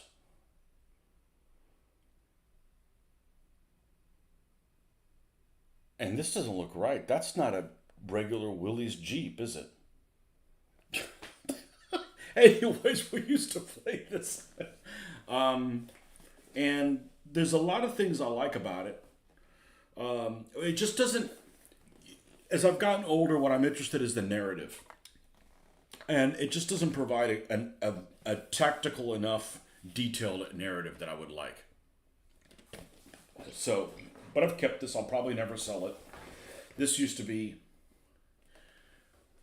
one of my favorites, the Barbarossa 25. I started with the first edition of this, and then I got the second. And I know it's like in 4th edition or something like that, but I never played it. Hodgepodge of different things. And I'm used to looking at 3 tanks. Oh, it's a company. It's naturally,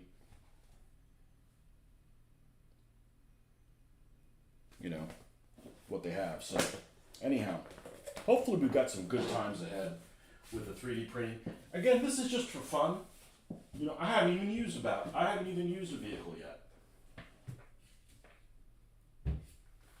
I just looked at my Hellcat. That was definitely not a Hellcat on the cover, and it's not an M10.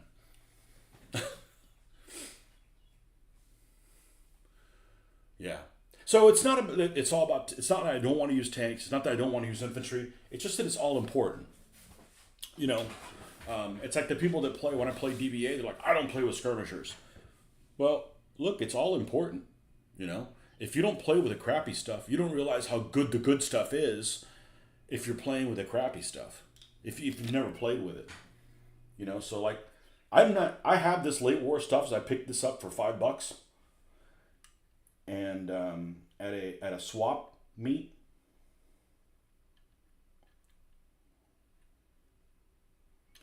Let's see if I put it farther up, he's going to stand further erect.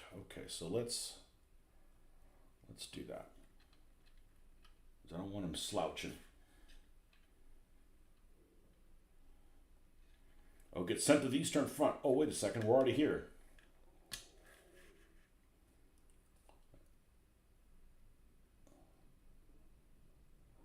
Let's do this before it's.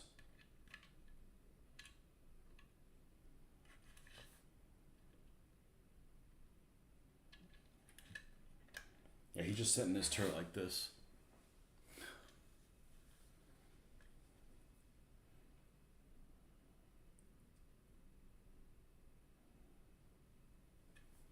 The Panzerführer. That's probably good. That's probably good. Okay, I'm going to take a little bathroom break, and I'll be right back.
Scenarios that only let the infantry capture objectives makes them more useful, as well as more reasonable narrative.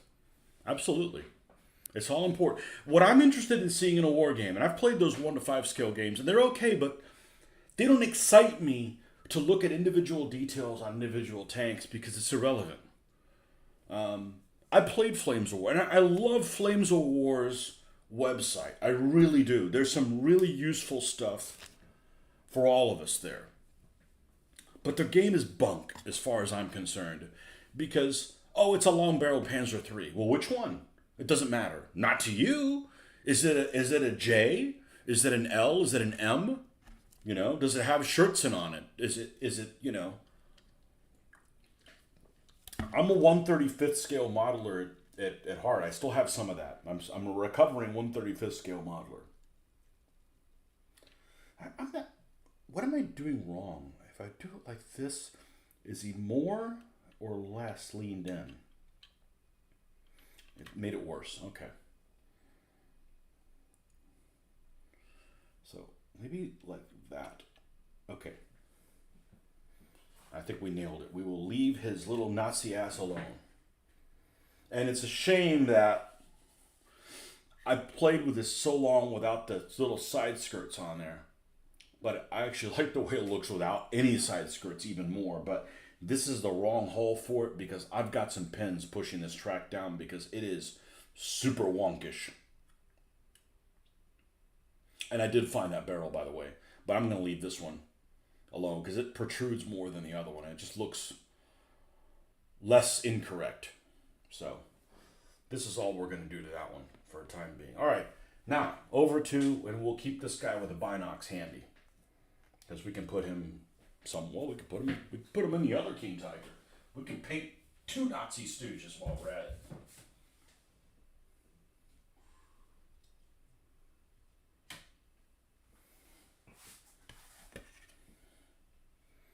Pegasus. Don't ever buy this Pegasus model.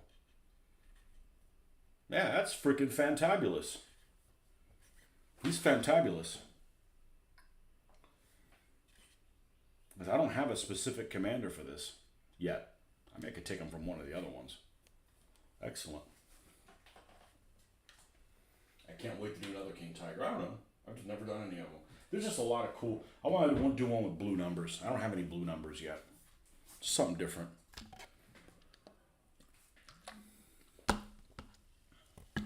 So what I'm interested in seeing on the War Games thing is where grenades land. You know, a guy throws a grenade and it doesn't land where he wants it to, and that's when the party starts. I just find it really interesting. I want to simulate that. And if I don't get to see that level of detail where it gets abstracted out, that's not really my comfort zone's not really the right word, but that's not really what I came here for, you know?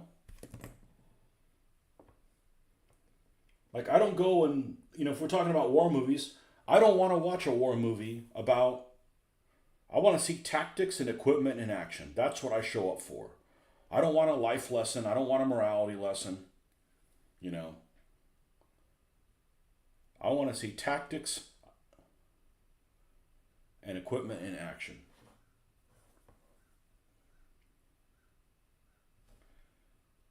Again, another thing I'm new at.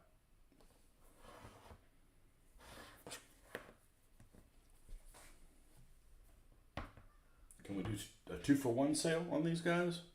I don't think this guy's got much. He really doesn't. Maybe a little bit. Tools I would have never had as a kid. We're going to take a wet paintbrush and smooth these out a little bit.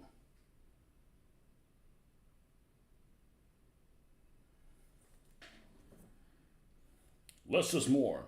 Don't like that saying. It's an incorrect saying. Less is better.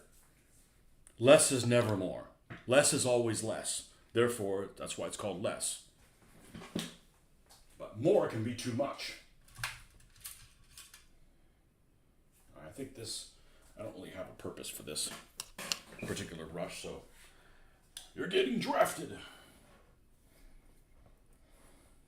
I can use this helping hands more often. Kind of nice.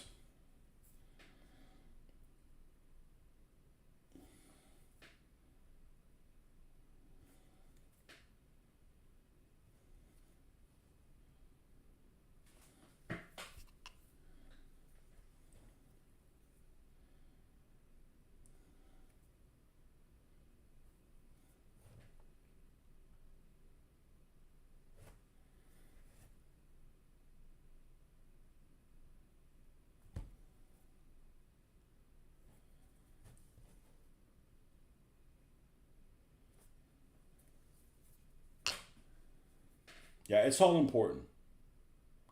I don't want to play a game where, and like, let's say if you're doing France 1940. France 1940 is probably a good example for this.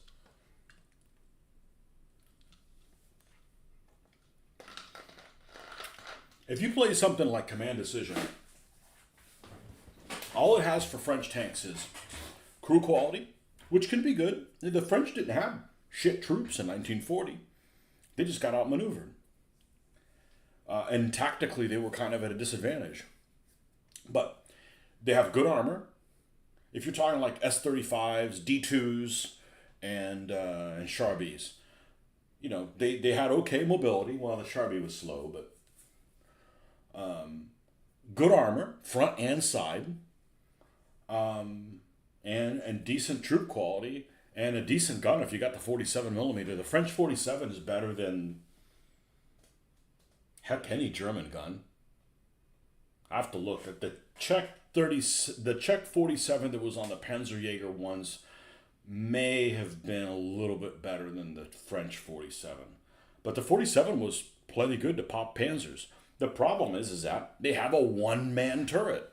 So if you're playing a 1-to-5 skill game, you don't really get to feel that flavor of the deficiency when you're on that level, because you get into long-range engagements and stuff like that. But when you start mixing it up under 200 meters and things like that, and you're trying out maneuver, you got a slow turret. The one guy is trying to do everything. So he's the commander. He's trying to load the gun. He's trying to fire the gun. It just doesn't work. So that is a pro for me doing France 1940. The minus of doing France 1940 is that I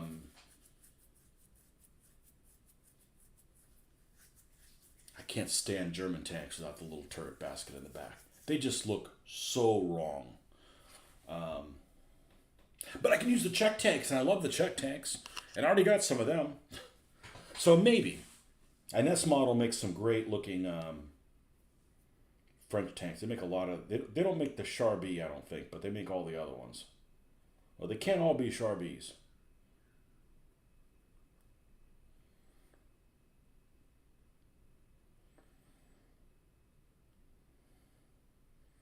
But you don't get to see that deficiency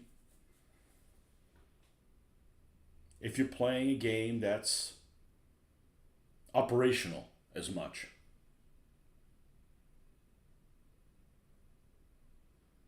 Now, the only thing you're going to see in my game that you're going to be really skewed is the T-34 Tiger scenario, because the ranges are so short. An 8-foot table is 200 meters across. That's point blank range. Unless it's foggy, it could be long range then. That's really short ranged stuff. So this T-34-85, I'm pretty sure it can penetrate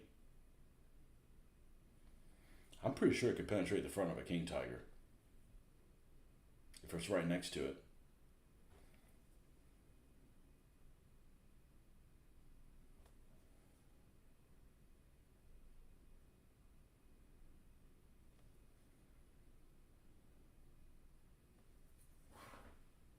Okay, I think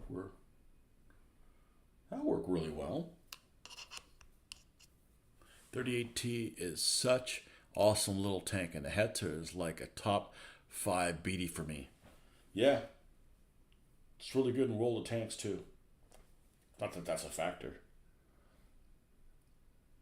There's pay to win type games. I just play them for free, and I don't learn my history from them. It's just a way like I want to play around with a little tank and see it. And you get to drive it around. Or I haven't played that in a long time. I played World of Warships more, where I play the Swedes with their destroyers that they give me. Maybe the computer version has more, but I don't play. I don't like to play games on computer. My computer is awesome, but it doesn't have a whole lot of memory, and it's maxed out, and I don't think it's adaptable. So I just make do with what it is. It's basically for this stuff. Okay, I think these guys just need to cure, and that'll be good to go. I'm glad I put this thing back into use. It's nice. It's nice using things that you decided to spend your money on. And this rat bastard, let's see, does he have a purpose in the future for one of these? Maybe.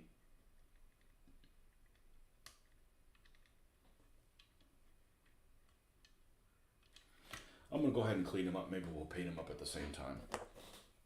Let's go to look at the Soviet tankers.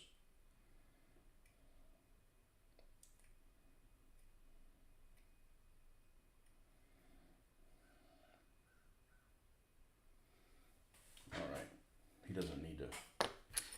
All right, the Soviet tankers. Can any of these guys fit in here? Well, this guy is propped up on both of his hands. So if he's showing, he's going to be sticking way out. Let's cut his feet off. That's what you get for being a Marxist. No feet for you.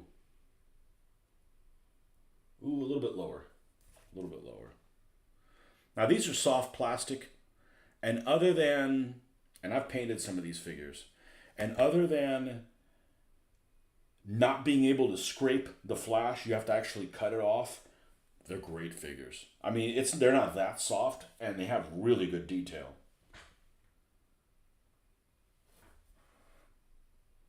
This guy's almost more suited for like a KV, but it'll work. Let me take a picture of him and see what you guys think. I mean, if you're not a bot. Those of you that are not bots, stand up. I know there's bots on there. You bot watching bastards.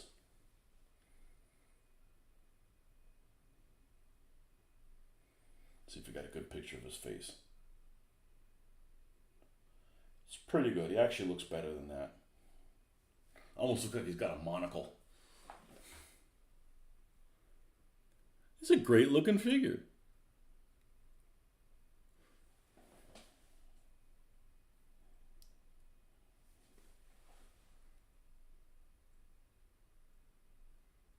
So that's the right possibility. I've got two other T-34s that don't have, two T-34-85s that don't have commanders in them. Now, what I suspect by the time these come out, they tended to not wear this jumpsuit. This jumpsuit, the coveralls, is more like, and this is just my personal opinion, is more like early in the war. By this time, they're wearing the two-piece tunic. Maybe they have the two-piece tunic on it, but you just don't see overalls, especially for the tank commander late in the war. Now, this guy has a tunic and a messenger bag.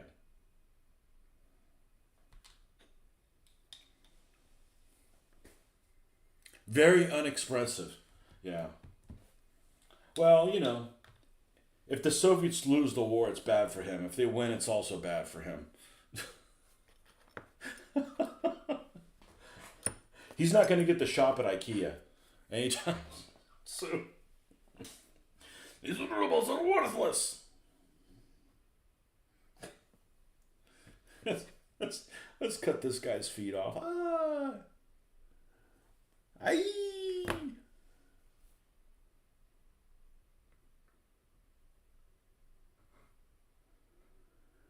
Let's lower him a little bit. Let's take this in small pieces. Man, this stuff just chops up easy.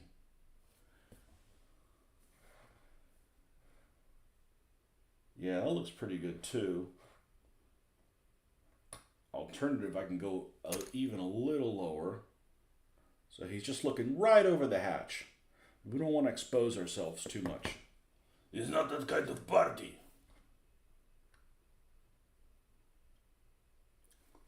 I think that's perfect.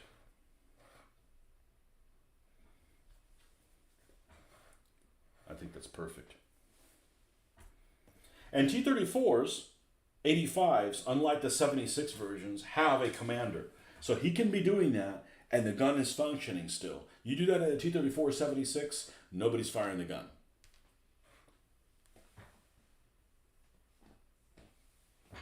Nobody's firing the gun. So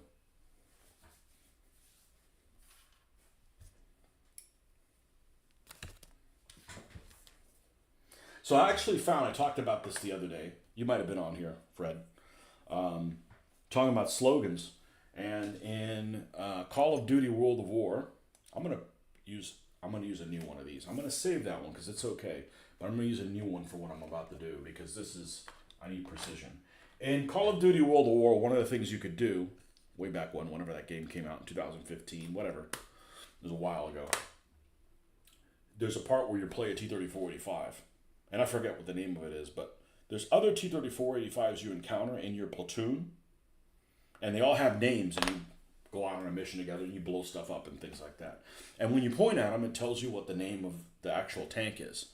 So I was surfing for some screenshots, and I actually found a place where it gave me all the names of them. So I thought about possibly going online and writing some of these names on the side of the turret. I mean, they might still have a number, but I was thinking about doing that, and I took a screenshot of the page.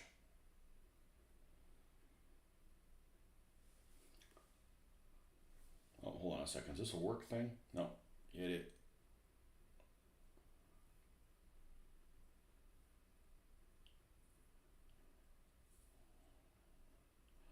Okay, Tiger Tamer, 29th Uralskaya Tech Corps, Kharkov Locomotive Factory, Kirovsky Factory number 564, Moscow Military District, Nizhny Makhmey Factory number 104, Putilov Factory number 438. So I might look these things up and see what they look like, and because I've looked at a lot of slogans, and slogans weren't really that popular by it to me. These guys, they know they're winning the war. Okay, certainly after the destruction of Army Group Center, they knew the Germans are fucked. It's just a matter of time, you know. And we're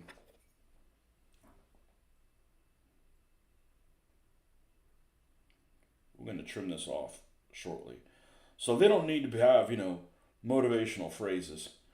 You know, if you look at T-35s. There's like no slogans on T-34, T-35s, you know, the multi-turreted thing, because they were getting their ass beat so quick they didn't have time to paint that on the tanks.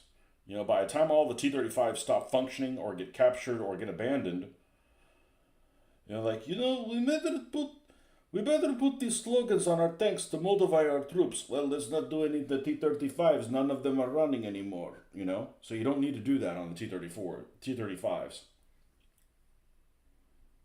Really hard to find something for them to put on them. Doesn't mean you can do it. I may still do, you know. But considering I got like 4 or 5 more of those to do. Hey, I got them for $1 each.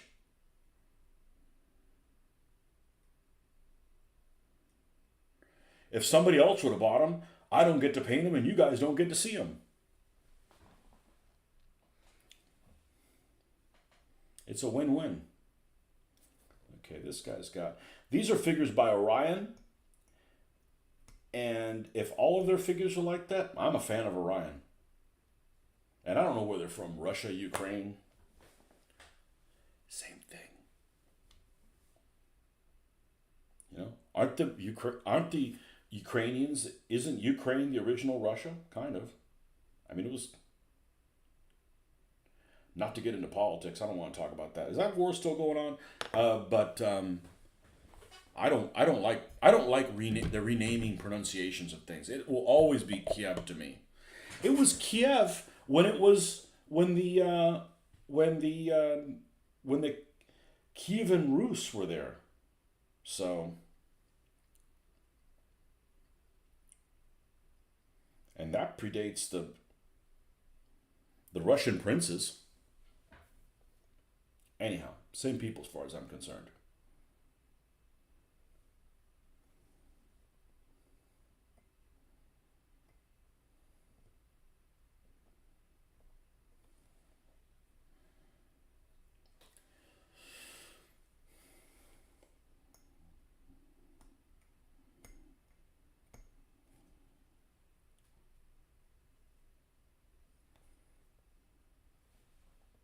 One of these will be a flamethrower tank.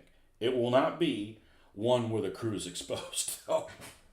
So it won't be this one. That one's got a log on there. You don't want to put kindling on your tank. Actually, a minimum of fuel tanks I would think would be helpful. This is one that's battle damage. I'd rather not be that. One of these, I'm going to put the little bow thing on it, and we'll have some.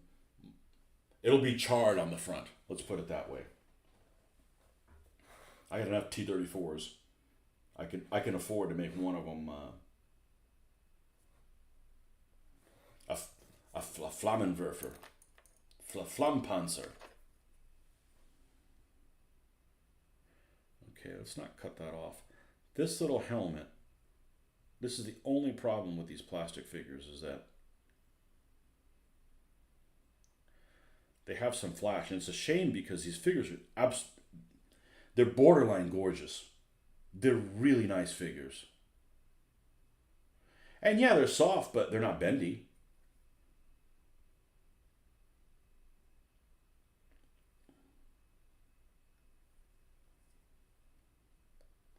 You hear that, comrade? He called me gorgeous. I didn't even brush my tooth.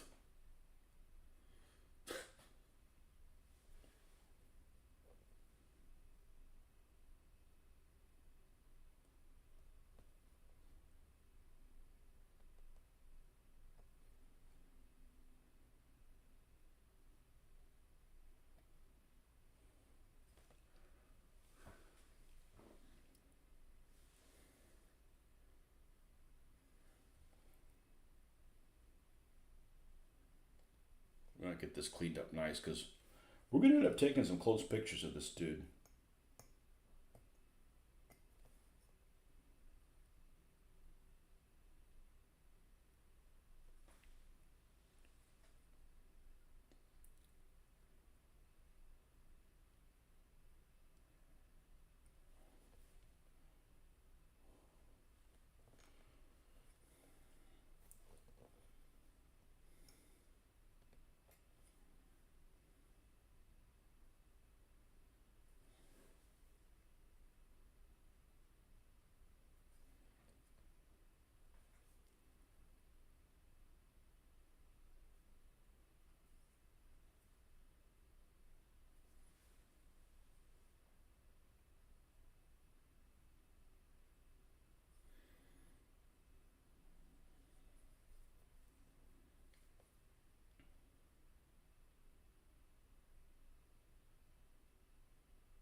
Okay, we're good with that.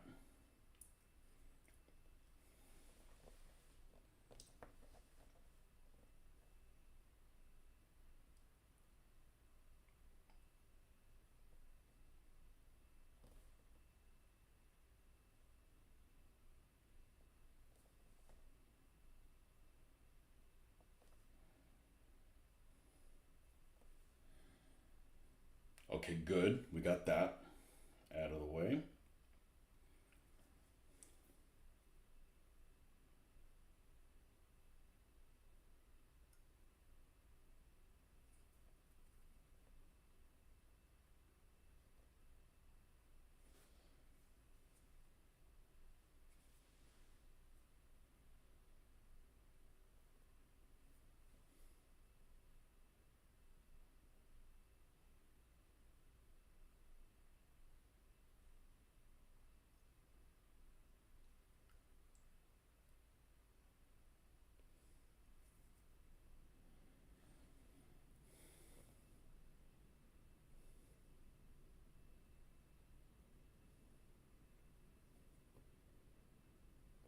Just got to take, patience. And I'm putting my +6 vision to good use. And I figured I'd film with you guys this morning because I don't know if we're going to lose power. So it'd be silly to postpone this and then I can't do it later.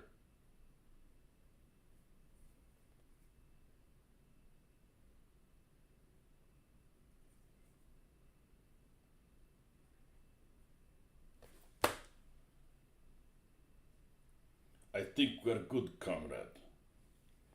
Maybe a little bit here. Let's not lose his fingers.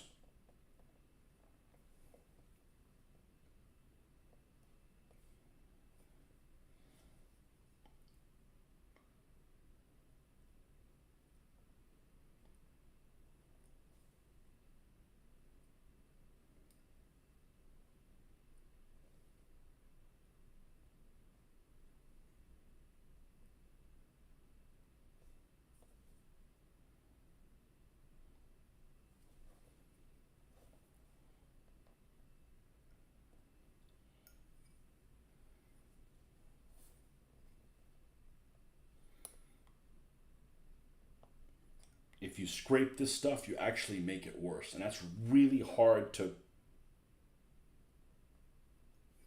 wrap your head around. I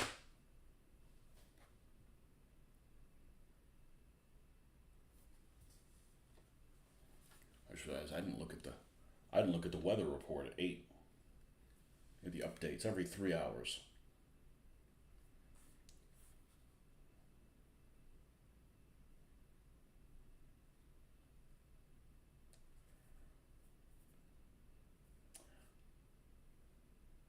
Not that we're going to get any wind,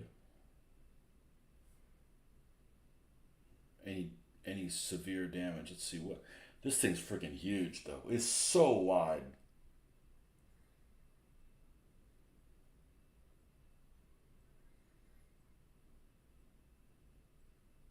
Yeah, I feel like I moved a little bit closer to us. I mean, it's as wide as the state of Florida.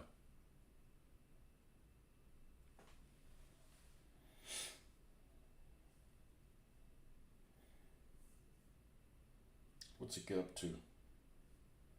100 miles an hour, yeah. It's going to be nasty. It's going to be real nasty. Of course, this part's the really bad part. That dark, yeah, you're fucked if you're in there. Everything else, you just need to keep trees and stuff away from you. But that center core, that's bad stuff. But at least you can see it coming. So you're like, I don't want to deal with any of that stuff. So I'll leave. At least you have that option. Got to step away for today. Thanks for the stream. All right, man. Thanks for coming by, man.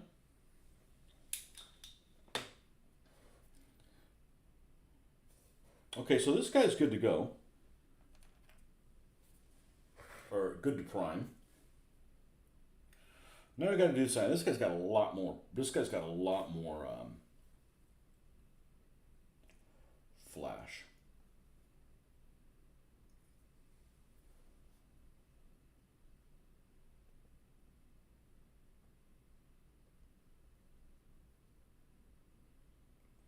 Yeah, it's probably not going to start getting windy here until about 4 p.m., something like that. Yeah, it's still out there. We didn't even take, we put all our outside furniture away, all kind of together, huddled together, and tied back the last storm. And we never took it, it's still tied back. It's just too hot to be out there.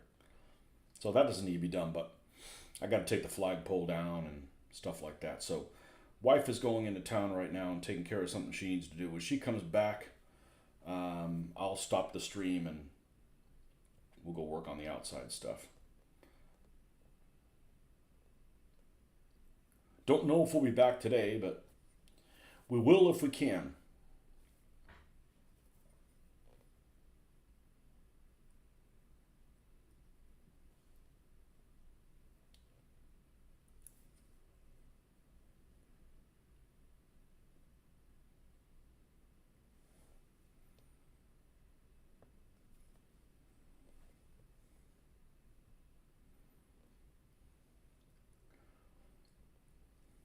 just subscribe to my channel. Interact if you want. That's it. I don't want to start a Patreon or that. I don't got time for that. That's way too much drama. Drama I don't need.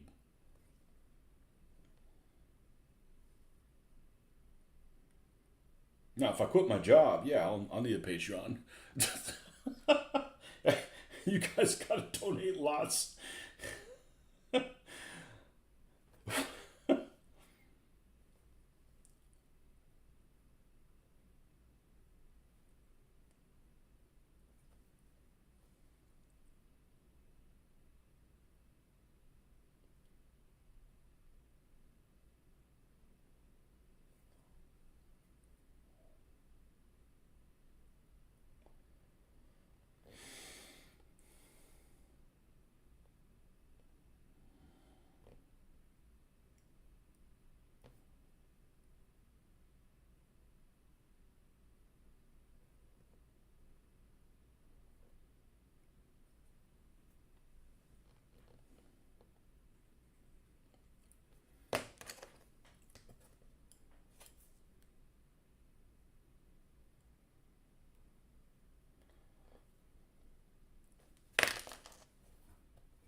If you could just scrape this, I'd already be done with this, but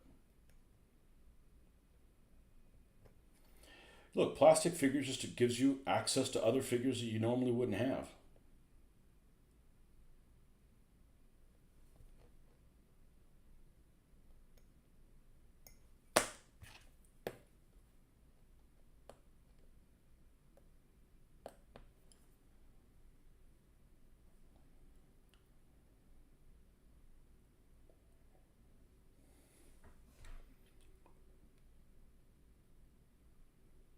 I think we're good enough with that. No. Let's get a couple pennies for these two guys. With some stickum.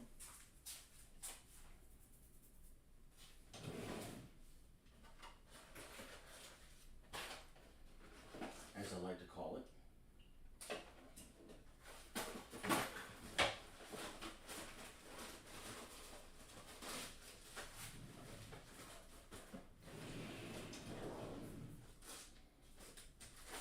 Bag of change.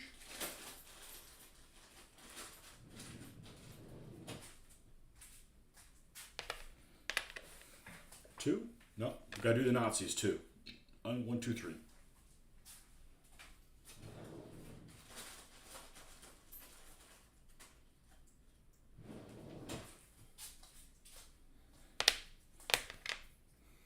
Where's the stick on stuff?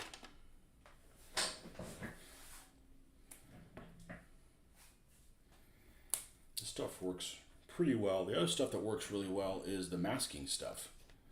The masking stuff made by AK works pretty well. I didn't intend for it to work well, but I was out there and I needed to secure the turret down so that it wouldn't rotate on me. And I put just a little dab of this stuff and it actually grabs pretty well. That was nice. I didn't have to go in and grab this stuff.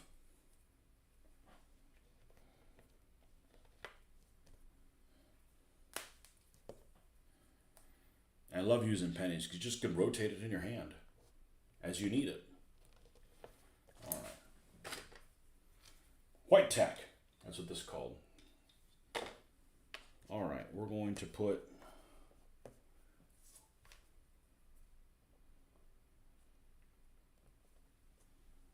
this guy there.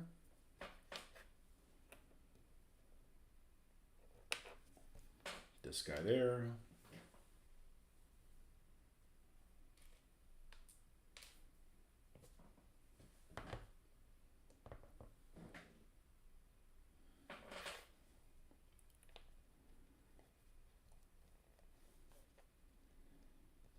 That guy there.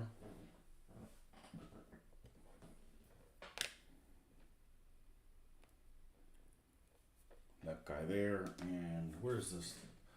The last guy that apparently I cannot see. This guy, who's kind of a low priority figure. I may just prime him and move on. using as a later date. All right, let's get the helping hands out of the way. And then these guys are ready to prime. All right.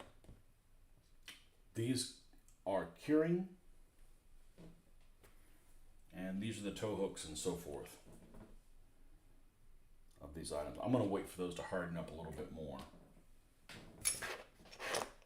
Okay, so I think that's where we're going to stop the feed this morning. We've been on here a while. Oh, actually not that long. Anyhow, thanks for coming by. And kind of having a hurricane party without the party part.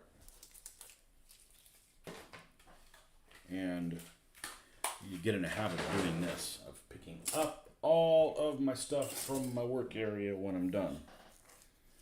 We got some legs. We don't need to put that kind of carnage on the tabletop.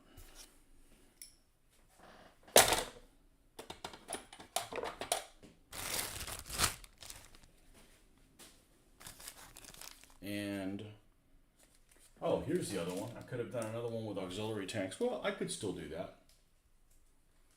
I got 2 of the auxiliary tanks, 4 without them, so I thought I only had 1 of them. Maybe we'll do that at a later date. But we got to wait for these little things to cure. And, you know, we got extra little things here that we can, once we reduce this, we can find places to put it at to make it look more lived in. All right, folks. Thanks for stopping by.